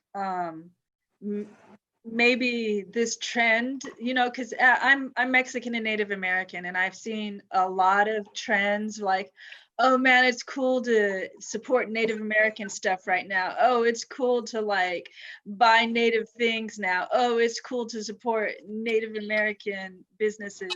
And then like after about 5 years, it's like, oh, it's no longer cool anymore. Now we like, you know, Japanese tech fashion, you know, something that's totally different. And then it changes and it shifts and you know, I like supporting other communities, but I also don't like it at the expense of it just being a trend. And the financial part for us, at least for communities of color, it does become that. It will become that, where, you know, you get that income and it's good for 5 or 6 years, and then the trend ends, and then you got to figure out the way for it. And I feel like that's why we're good at 100 different things. At least I don't know how it is with for you, but I know for Native people, they're good at 100 different things because they don't know if they need to use that one skill to get by for whatever reason. And man, like skating, art, curating, working with youth, teaching skating, like I don't know what's going to bring me that income. And I'll be honest with you, sometimes I have to hopscotch back and forth in 1 week just to make ends meet. Yeah, definitely. I feel like as people of color, like we definitely have to learn how to be hustlers, because I'm like the same way. I do skateboards, I do art shows, I do photography, graphic design. Like you just got to do like whatever can help you that week. It all helps each other, doesn't it? Like as far as an artist, I'm sorry to interrupt you. As an artist, to do all those different disciplines, doesn't it affect your design of clothing and your design of graphics and your design when you make a photograph? Yeah, it all comes together. And it definitely helps like making like connections throughout the community too. The trends topic is interesting too, because like, so I'm Japanese, and some of the same people who bullied me for being Japanese are suddenly obsessed with anime and obsessed with Japanese fashion. And I always find that hypocritical that because it's a trend, suddenly, you know, it's okay, but I wasn't okay, but the stuff that comes from my culture is okay. So I always find it interesting how trends work. And right now there is a major trend in skateboarding and roller skating and any form of skate to get out there and skate. And I think that there's the plus side of what's happening right now is that people in the skate community that normally wouldn't be exposed to some of these issues are now being exposed to them. And we've got to take it as quick as we can and get it as much as we can now. Because, you know, in a year from now, those same people aren't going to be a part of the community, and they're going to be back in their little bubbles that they were in before. So, you know, the positive of everything happening right now is that these people are being exposed to stuff that they didn't know anything about before. Because, you know, I know people that bullied me for being Japanese who are suddenly into Japanese things. Well, now they're learning Japanese things. And later on, will they still try to like talk down to me? Hopefully not, because they at least learned a little bit of something. You know what I mean? Mm-hmm. Is there any permanency to this? Is there going to be any permanency from things we've learned about all this? You know, or is it just going to literally go back to the way it was?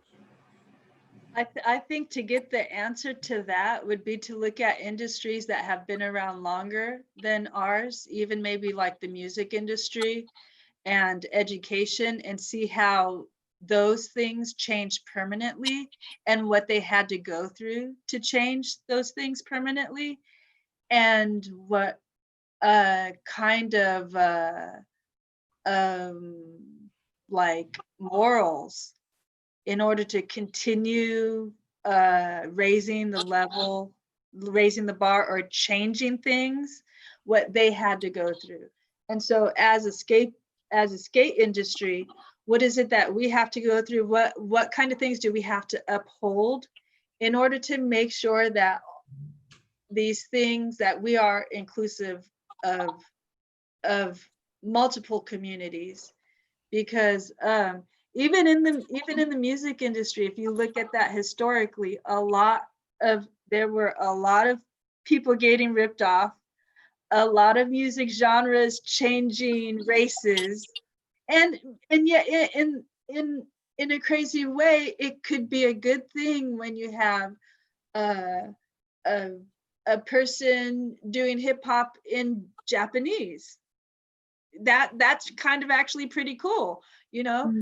But it's another thing when you have this culture that came in and is like, oh no, that's no longer hip hop.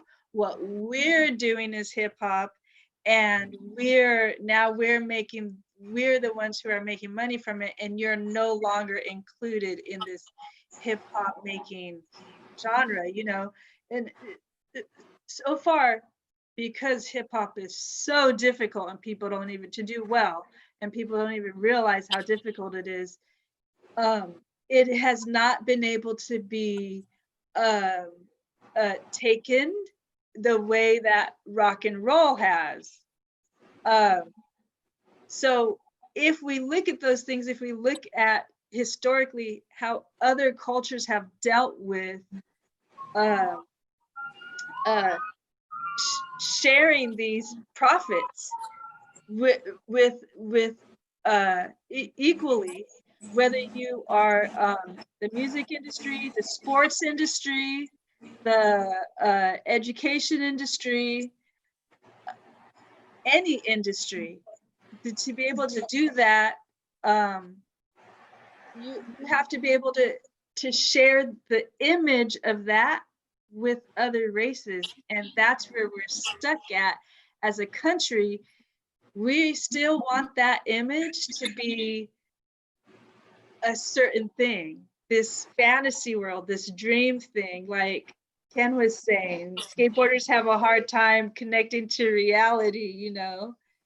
And maybe it's an American thing to enjoy being seduced by these images, like, oh wow, look at that, you know, Maserati and that model and the body of the car and the body of the woman, and it just makes you want to desire that over your reality of what you're in. But isn't skateboarding about counterculture? Couldn't you change the story to where Black Lives Matter is this thing to pursue, this thing to chase, because it's what society is afraid of?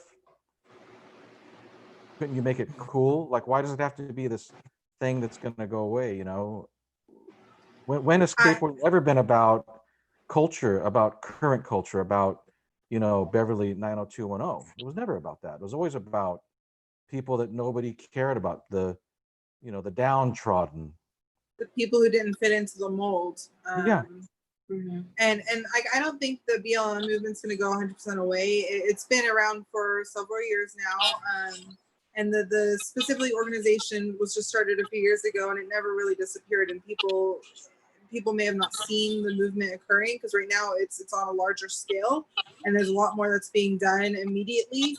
And I don't think that, you know, we're not going to have any changes from it. We already have had some changes. We're just not having enough changes. And I think that long term, people that are starting to learn more about the Black community, and learning about other communities around them, they need to keep learning, they need to keep growing, they need to keep that in their mind. But unfortunately, the mass media it's going to die out with everything happening in the near future. It already is dying out.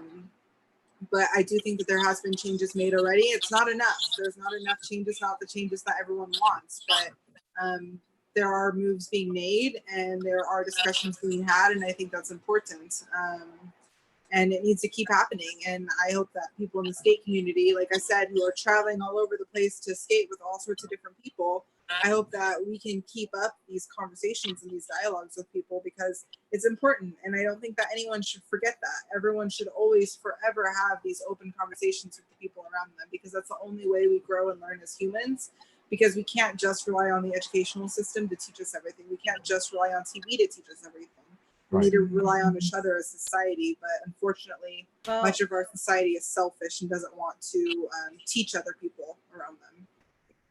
Counterculture has always been the solution to filling that void that whatever laws that our country has set up it's become the solution to that. It's filled the hole. Whether it's skateboarding, whether it's hip hop, whether it's graffiti art, it's always been counterculture, punk music that has kind of filled that void. And what can counterculture do? Well, in a way, we've already been like anti-KKK, anti-Nazi, like anti all of that stuff, sorry. And we are inclusive to a sense that if you show up, and even if you don't skate that well, even if you can't drop in, if you're just there every single day, you're just like part of that skate park community. Mm-hmm.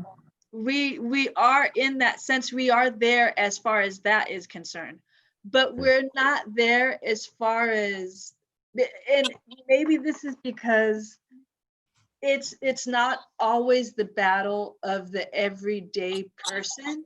They're already doing it by just being themselves and hanging out at the skate park with pot smoking, whiskey drinking, people who are already not really following the law anyway, Right.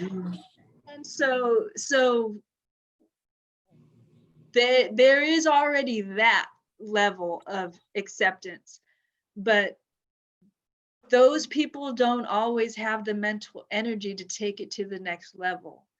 And that's where I feel people who have companies will have to do that part of it. Do you think it really will be top down? I have a feeling this is going to be bottom up. Well, we're already doing it at the bottom. That's what I'm saying, is that we're already doing it, but it's not being recognized by businesses. It's not it. What we do every day is not something that they see is a marketable image, So we're like those skaters in the South, like I was talking about before. With the skaters in the South, it's not a visible thing. We're not seeing white and black skateboarders as a whoa, this is how we're dealing with this race thing. And it's all by accident, actually. It's just because of the love of skateboarding that is creating these bridges. And it's not, that's not necessarily one of the things that's being recognized by businesses. Now, if those things were like, hey, check out this black skateboarder teaching this white toddler how to drop in, like, oh wow, those are the types of, Hezekiah, right? I know that name. Who is that? Soul Shredder. Oh yeah. Okay, so Hezekiah, he kind of looks like a scruffy, dark-skinned black dude, but he's such a surfer style guy. Yeah. And anybody who knows him knows that that's his thing. Yeah. But anybody who doesn't know him might see him like, oh man, look at that homeless skateboarder, look at that homeless black skateboarder, but that's just his thing. And so if you see, one time I had him teaching a skateboard class with me, and he was teaching a young white skateboarder how to drop in. Man, the mother loved how he taught her son. But a lot of people would not want to approach him just on the street, or, they'd be like intimidated by his lifestyle and how he looked. And that's what I'm saying. It's like with us, in a way, we are already doing that. And that's just part of our community because we care about each other. Right. That's not always what is on the, that's not always what's marketable. It's not always that thing Why do we that need people see companies? as skateboarding. Why do we need companies that, you know, I'm 56 years old and I've waited 56 years for people to do the right thing. And I don't think it's going to come from companies. Yeah, I feel like we, as like the underdogs, kind of just have to like take the initiative, because like I know if enough people like rally behind something, I feel like we could accomplish a lot. Because I've seen so many companies lately that like they either haven't said anything or they haven't said the right thing, and just people like attack them in the comments and like, you know, kind of like force them to like change their stance and like do the right thing. Uh-huh. And I mean, honestly, it might take a lot of that. But oh, what'd you say? No, I agree with you. I've seen that. Yeah. And I know like Black Lives Matter, like right now it kind of seems like a mainstream thing with like all these huge companies like Amazon and like Target and like the video games like making all these statements and stuff. And like for us it doesn't really make that big of a difference because like we're already with the movement and like we already know about it. But I feel like it does help for people that like aren't aware of it or like don't know like what it really stands for, and then they like go in a place like Target or something and they see that and it like kind of makes them think about it. Yeah. And so I think it needs to be like top down and bottom down, I guess. Yes. It would really help if the companies did do more stuff like that, I guess. I think that a lot of people, they see the companies first, especially if they're like new to the community. You know, a lot of skateboarding has had a lot of trends in the last few years. I remember like 6 years ago, suddenly all these kids had nickel boards or penny boards. And I feel like the first thing they see is what's in social media and what's trending from the business itself. So you go on TikTok, you see all these kids skateboarding and they look, you know, they're sponsored by these big businesses. They look like the stereotypical skater. And that makes a difference in the eyes of anyone who wants to skateboard. That makes up your mind. So I think that businesses have a lot of influence that we don't always like to admit that we are influenced by. And then when it comes from like starting from the bottom up, we definitely need to work more on that. I do think the skate community with its counterculture is already pretty good about doing more than what we're portrayed as. But I don't think that everyone's doing enough, because I've seen way too many skaters lately say that BLM isn't a legit movement, or saying that they don't support BLM, or saying that, you know, if you believe in COVID, you're a sheep. And there are still skaters like that. And the fact that there's still skaters like that means that we're not doing enough from the bottom, and we're also not doing enough from the top. I've seen some skaters say some really nasty things online, even ones that claim that their religion is their main beliefs are supposed to be kindness, and they're saying some pretty horrible things right now about what's happening. And that means that there's not enough being done at the bottom level, and there's definitely not enough at the top level either. You know, Front Alliance is the business, and then you know, on the ground is us as skaters, and I think everyone should do more. Well, I think that in those situations, that people who don't get it yet and who aren't there necessarily, again, Latasha, right? That's how I pronounce it. Okay. Yeah. Just like Latasha was saying, that when you walk into a place and you see how a business or a company is supporting a movement, then you're like, okay, now I see, you know, even as far as Costco, making everybody wear a mask when they go in is like, that's how much power Costco has. I can't believe it, to where people are like, not my Costco, you know. and they feel passionate about it, and so I do feel like yes, it can become a tune that could be overplayed. And I've thought about that as well, as far as, you know, BLM and getting out there. But it is also something that people need to hear over and over and over and over again until culturally it becomes a habit. And that's why I'm saying, as far as us, as far as we're concerned, and as far as a skate community is concerned, I think that these mass skates in the US have shown that the skateboard community wants to do something about it. That wasn't even organized by the companies. These were organized by skateboarders themselves and The the individuals. themselves. Yeah. Yes. Yeah. Yeah. So Meet up in Seattle it with- shows that we want to do something and that we are prepared to do something and that we are taking those steps.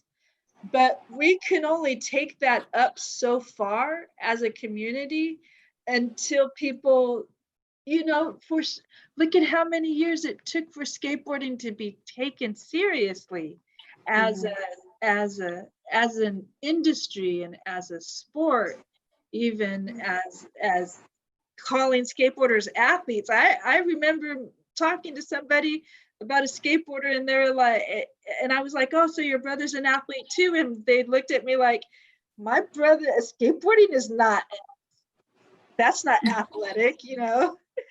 So I feel like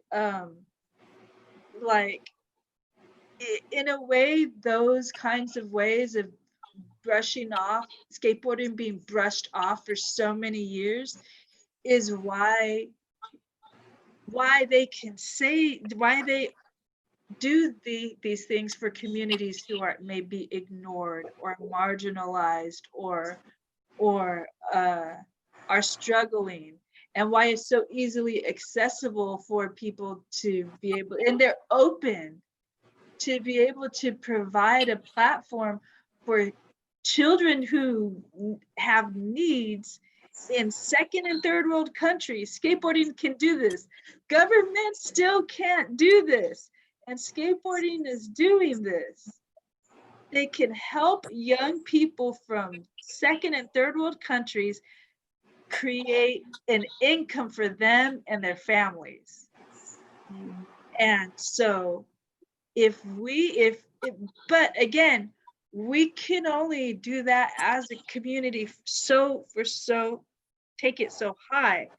Once you get to this level, like, yes, we need people who understand how business and science and culture and sport all come together. And that's why I do continue to bring up the companies, is because that's where all of that is fused and housed, and the history of skateboarding, the science of skateboarding, the culture, the industry, all of that is housed there. And as, yes, we are a mass of people, you know, but we are also a part of a bigger industrial ecosystem that skateboarding has slowly been building for the last 50 years. And if something happens to me, or if something even happens to the owners of some of these skate companies, that doesn't mean that the industry fails. It evolves and it goes on into other places. Like with roller skating, if that happens, man, we could lose out because we're so new and small. Skateboarding has that. And now that it has that, I feel like it's in this place between where the skateboard community and where the companies are, and where that meets, that's where the action needs to be, as far as BLM is concerned, or any kind of political issue that we may need some kind of guidance on. And I don't think skateboarding is organized enough to have like a a United Nations of skateboarding, but it would be great to have that type of panel where people can talk about things and bring issues from other countries and other nations and say, well, this is something that we're dealing with. What can we do? Well, if as you far look as at that's the concerned. skateboard companies, we have a skateboard company owner here. Latasha is a skateboard company owner. I don't know what her political beliefs are, but you're sitting in front of a Hurley artwork with a Hurley artwork on it. I don't know Hurley, but I know that most of them, at least the legendary major skateboard companies, were conservatives. So how can we expect this type of change with BLM from that type of ideology as the owners? Well, I'm definitely not conservative. I don't want I to don't get into your know. business, you know, just asking. Okay. I'm just saying that most skateboard companies were founded by white guys, I mean, I Yeah. was there back in the day. Except for And DGK. I know some of them, and most of them I are know, I was conservative. gonna say DGK. So, Primitive. Oh, who started Primitive? Paul Rodriguez. Oh, who makes his wood? Who does the screen printing? Who makes the stickers? And again, those are the types of things that that companies like that can make the decisions on, to go to people of color, to give them businesses for stuff like that. I have a cousin who lives in Oakland. I wanted to buy her a gift card for a bike, but I could not find one Black-owned bike shop in all of Oakland. In most of the Bay Area, I could not find one Black-owned shop. And I would love to support a Black-owned shop, whether it's BLM season or not. It doesn't matter. I would love to be able to do it, but I can't because there's nowhere to go. So those companies that are getting their shirts done, that are getting their skateboards printed, make sure that you support people of color who may be doing this out of their garage or out of their house, out of their homes. That's one of the things as an industry that we can do. So I'm going to bring up systemic oppression and racism for a second, and I'm not gonna, that could take like 10 hours of me talking about it, but one thing that these conservative companies could do is find ways to give back to communities that are oppressed because of the system that has been created by corporations and our country. Vans, for example, if I love Vans, I'm a big fan of the Vans company, and I feel like if they could get even more representation from people of color, if they could reach out to even more communities, even though I know they do that often, but if they could reach out to more communities that really need it, then that would be helpful. I think some of these big companies, when they do events, they could go to communities that need the extra income from people visiting their community. When I was in AmeriCorps teaching in the City Year program, I was living in East LA, and we had sponsorships from really massive companies for all of our teams. So every school had a sponsorship. I don't like Walmart as a company, but they're our sponsor, and they gave us money to put into the community. We were able to clean up some areas, pick up trash, paint buildings, have events for a lot of the children, and have events for a lot of the family of that community. And I think of these major skateboard companies that, are often historically conservative, could sit there and say, what do these communities need and what can we do to help them? What can we do to help bridge that gap and support communities that are predominantly communities filled by people of color? Then that would be amazing. But not enough businesses do that. And I think that some of these companies really need to step up their game and do that more often. Like maybe more partnerships, like maybe partnering with your company, Latasha.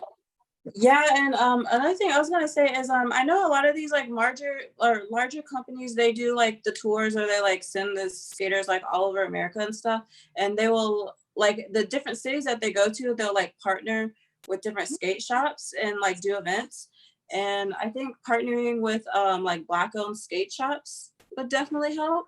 Mhm. And also maybe just like helping organize like parks, because like different like communities, like I know for when my city got their first skate park, we all had to like gather together and like petition the city, and like we had to like do it all on our own, like the city like would not help.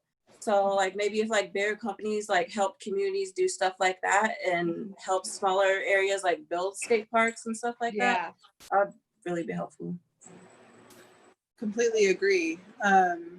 And in doing so, support those Black-owned businesses. That can make a major difference. I mean, just doing one competition, a one-day small competition in a community that needs more people to come in and spend money and help their economy.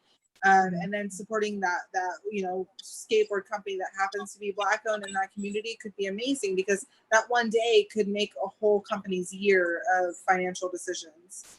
And I think there's a lot of people that don't realize that out there. But anyone that owns these businesses, or even owns a small business, knows that one day of just an influx of business can really set you up for the rest of the year. And the fact that some of these bigger companies don't do that enough really irks me, because again, capitalism and corporate America. But that's a whole different topic that just happens to work with this one a little bit. So yeah. I'm so glad that I'm talking to you three. You're so smart. I thought we were going to have to blow the whole thing up, and now you tell me there are solutions that we can work with people that have power to help redistribute that power, or to Share. share. All we're talking about is sharing. Yeah, Yeah, I guess in a way it could be like redistributing the wealth a little bit. Exactly. Like I mean, it trickles down.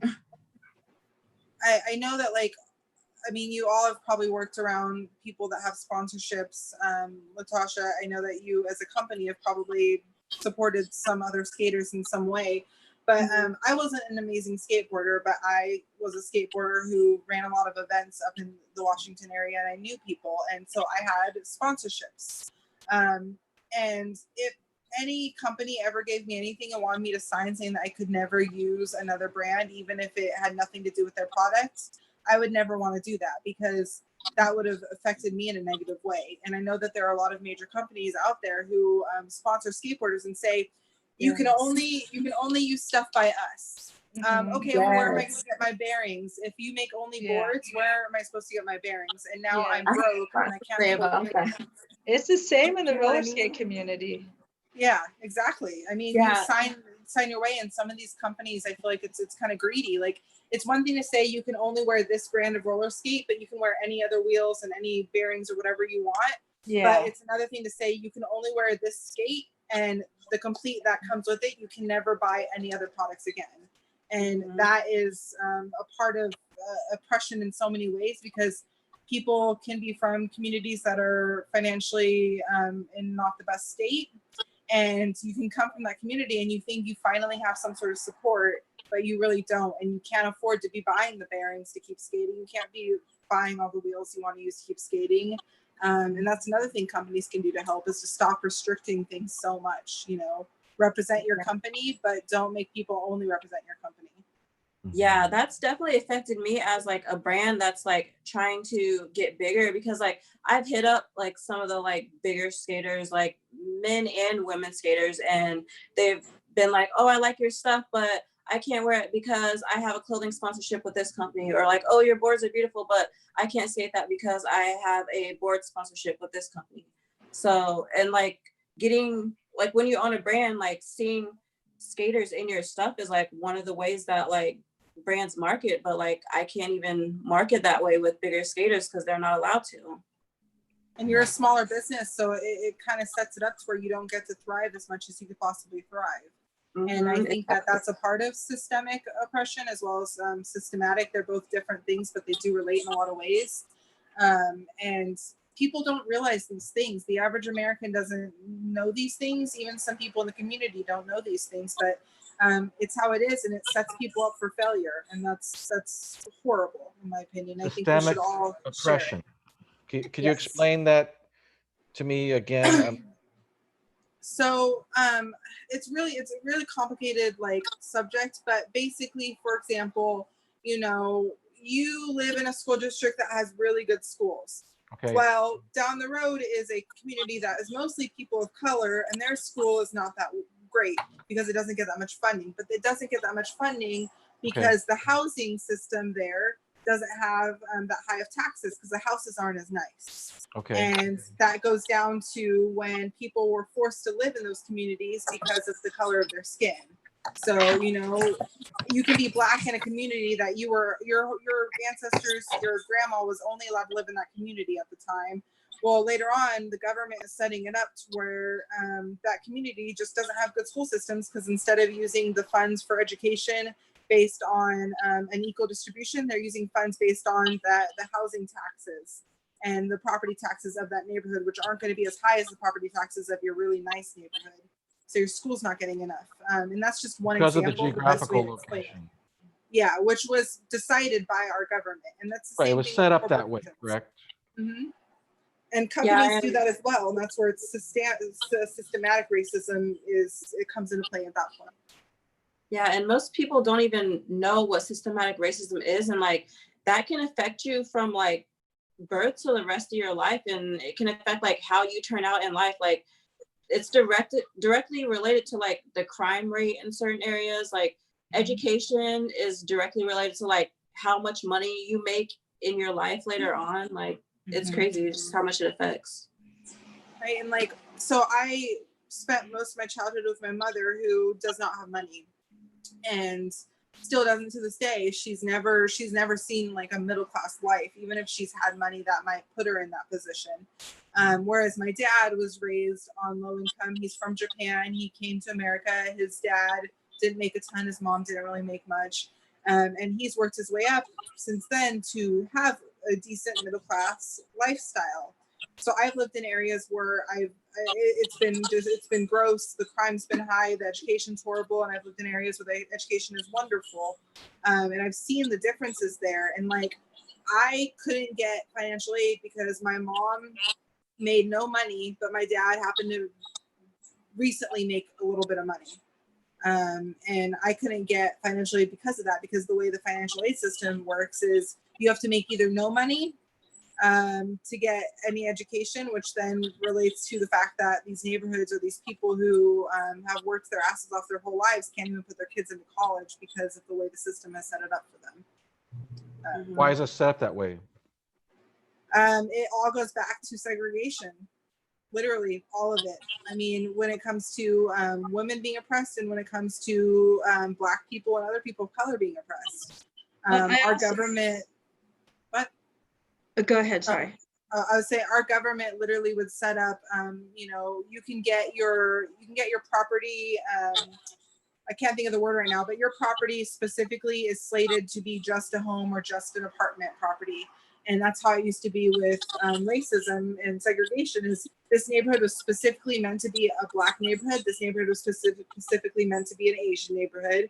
And that's just how our government set things up. And it hasn't been that long since then. It's only been like 60, 65, 70 years since all of that was very predominant. Not that it still doesn't exist, but that's when it was completely legal to do that. And it's still being held up by realtors, correct? Mm-hmm. Oh, yeah.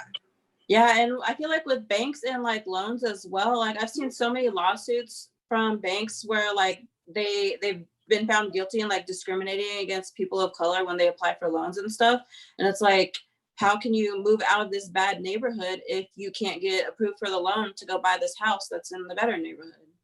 And you could be making more than enough money to get that house too, and they'll still deny you just because they're like, oh, well, we looked at your family history and it looks like you didn't have money before this, so we can't approve you, which is complete racism because you're sitting there and saying, you're not in the club, you're not in the club. Yeah, I'm assuming none of us come from generations and generations of rich white people or people that have been upper middle class white. Like my boyfriend, his family is middle class white, and they've always been that way, and their life is completely different than the life I've had, and it's something that I've witnessed and we've had discussions about many times. I actually grew up both ways. I actually grew up pretty wealthy, and I grew up dirt poor. My mom ended up marrying an engineer after breaking up with my dad, and my dad lived just like a cholo lifestyle with all of his.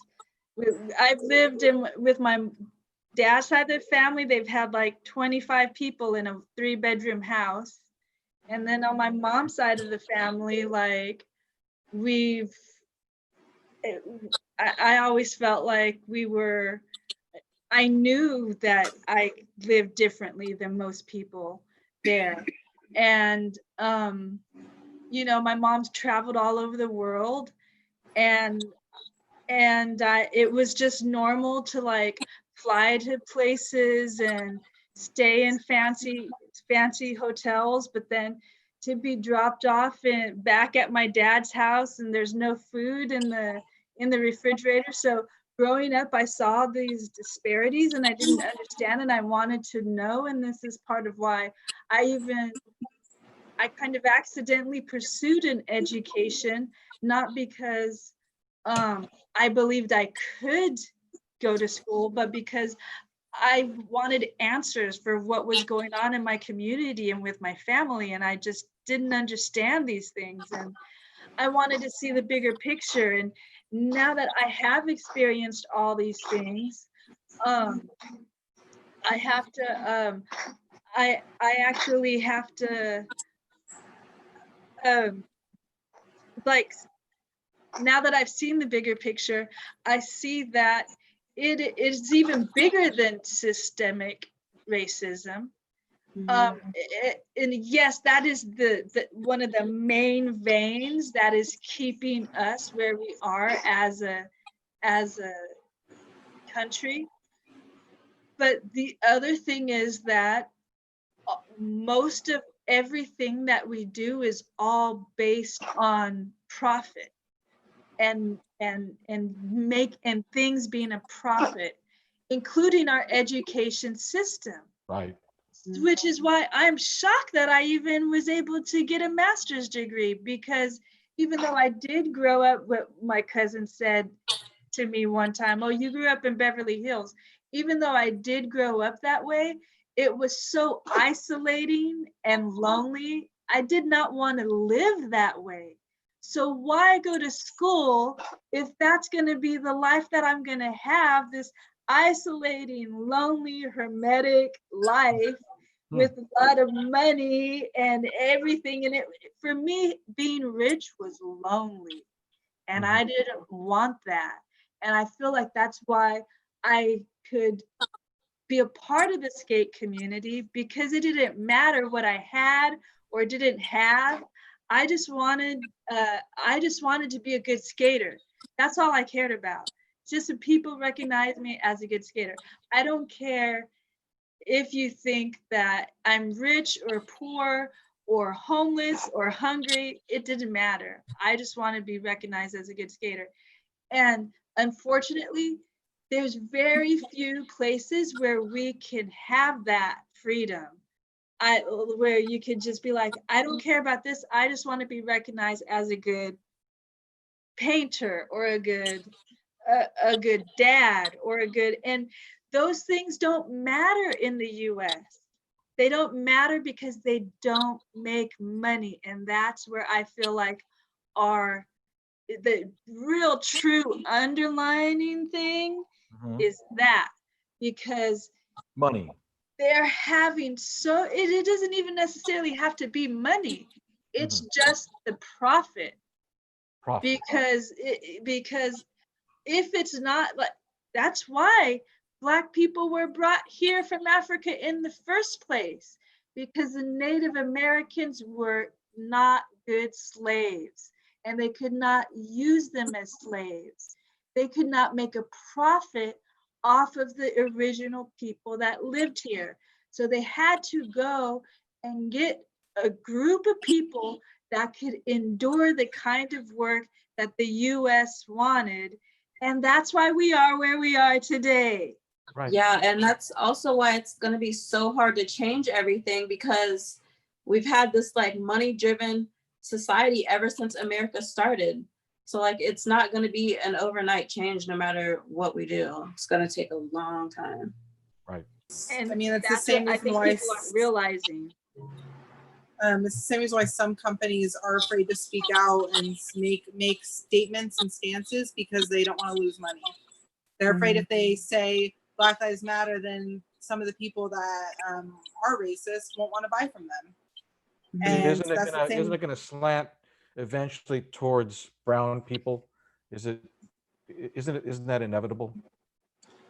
I think that our society is doing so much mixing in cultures that eventually, yes, it's going to take a while. I mean, when I was little, I didn't know any other mixed Asian girls ever. I didn't know. I mean, I didn't meet any. And then as I've gotten older, I'm starting to see that the generations below me, I see a lot more mixed Asian kids. Just as like, you know, it wasn't legal to marry outside of your own skin color for a very long time. And Right. and within, I mean, I have family members that remember when you legally couldn't do that. And since then, you've been seeing more and more Not that kids long who ago. are mixed. Yeah, the whole interracial dating thing or marriage thing, that they just had the anniversary of that a couple weeks ago, because my fiance, he's white, and so we kind of like celebrated it, but it was like, I want to say like July 12th or something, and it was like maybe 40 something years ago. Like I know my parents were alive when it was still legal. Yeah. I mean, I don't know if any of you have ever watched the series, the different series through Blackish and the spinoffs, but there's a show called Mixed-ish. And she talks about, I mean, in the 70s, you couldn't marry someone outside of your own race. And I hate using that term, but you couldn't marry anyone outside of your own race. And since then, we're seeing more and more mixed kids. Not that mixed kids didn't exist before, because there was a lot of sexual assault within, you know, different races and such beforehand.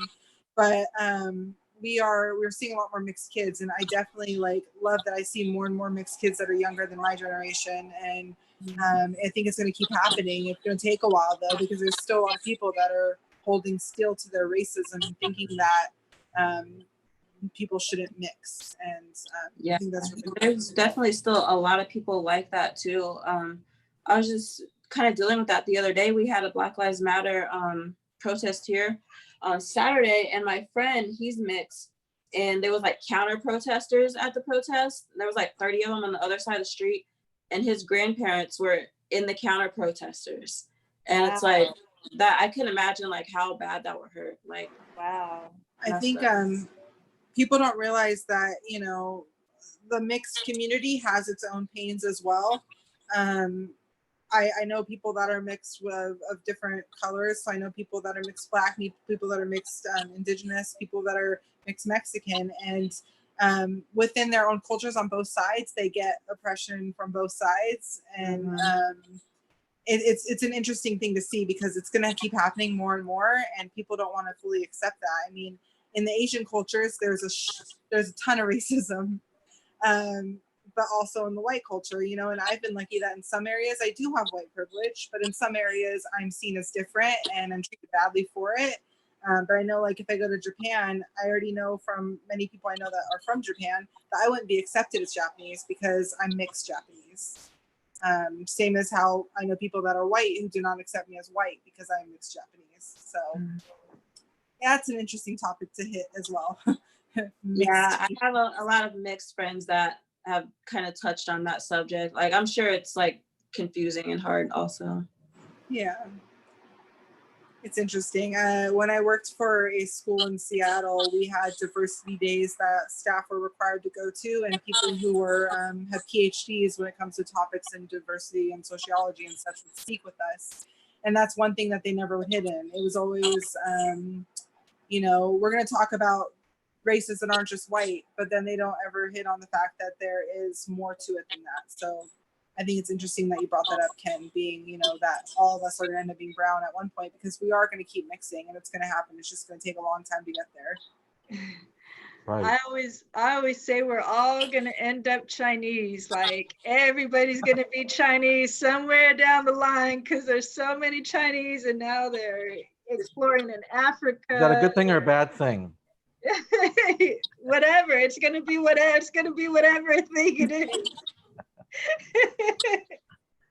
You know how I started this talk was I see your messages about these subjects, and you guys kept going. You know, when everybody else stopped, you guys kept going. So that's how I found. I already knew most of you guys already, but that's why I wanted to put this talk together. You know, because skateboarders, we're all a part of the same family, and so that means that what you say, you know, your family members are listening to. That's something I love about skateboarding, because like we are all part of the same family. Like when I was young and I was like going through like my weird like emo phase or whatever, like the skateboarders were the ones that like accepted me. And like when I was like the only Black kid in my school, like the skaters are the ones that were like still cool with me. And that's just the great thing about being in the skate community. Why does everybody go? I'm too old to know this, but why does everybody go through a weird emo phase? I've heard that so many times. I mean, I think it was like, I don't know how old you are, Latasha, but I'm 28, and I know that like there was a big stint in the early mid 2000s where emo was the biggest thing ever. Now it's coming back with e-girls and e-boys, but I was emo when I was like 13, and so that was like in 88. Are there wow. particular bands that are associated with That's like a whole different generation of emo. Oh yeah, but I think I was like accidentally emo. I was just like such a moody, like quiet, silent, stoic kid. And I was like, I felt like I didn't know any other emos. I just knew that that's how, when the term emo came out, I was like, that's what I was when I was a teenager. So you were mistakenly emo? Is that what happened, or accidentally? Yeah. I love that. I've never heard that one. But yeah, it's definitely funny seeing like all these e-girls come out and like they think they're like original, but it's like I did that like 10 years ago. and they're only a few years younger than us. That's what's crazy to me. Like they're like, you know, I know all these like 24-year-olds that are like e-girls and e-boys, and I'm like, wow, was like my grade level, like the last grade level that like experienced these things in this way, because now it's a whole different, like we got made fun of for that stuff. Yeah, it's like trendy. I always had my bangs in front of my face, and I like wore lots of black, and it's so funny how things change, and our generations are all so different and the same at the same time. I think that emo is kids who are awkward and they don't want to be that in front of a lot of other people. So they just, instead of showing that they feel awkward, they just don't show any emotion at all and just go darker. Okay. I mean, that's how it used to be. Now it's like a trend. But now it's a social thing. Oh yeah. Especially during the developing years, because you're so awkward during those times. No matter your social economic level, like that doesn't matter. You can still be awkward and still be rich, or still be awkward and still be poor. Like you're just going through these awkward phases as a kid, and a lot of times you don't have people to emotional times. Yeah, you don't have people to tell you, hey, it's okay, don't worry about that, don't even pay attention to it. So instead of relaxing and being, oh, okay, it's okay to be myself, and maybe have like farted in front of an entire class by accident, like instead of being okay with that, like I feel like emo kids are like, I'm just not going to show any expression at all, and I'm just gonna, you know, like it's almost like withdrawing from society is the safety net for like a disconnect, kind of a disconnect. Yes, yeah. I guess I'm emo. I guess I was emo. They're the best to survive during COVID because they're like, whatever, I could be social or I could just be on my own.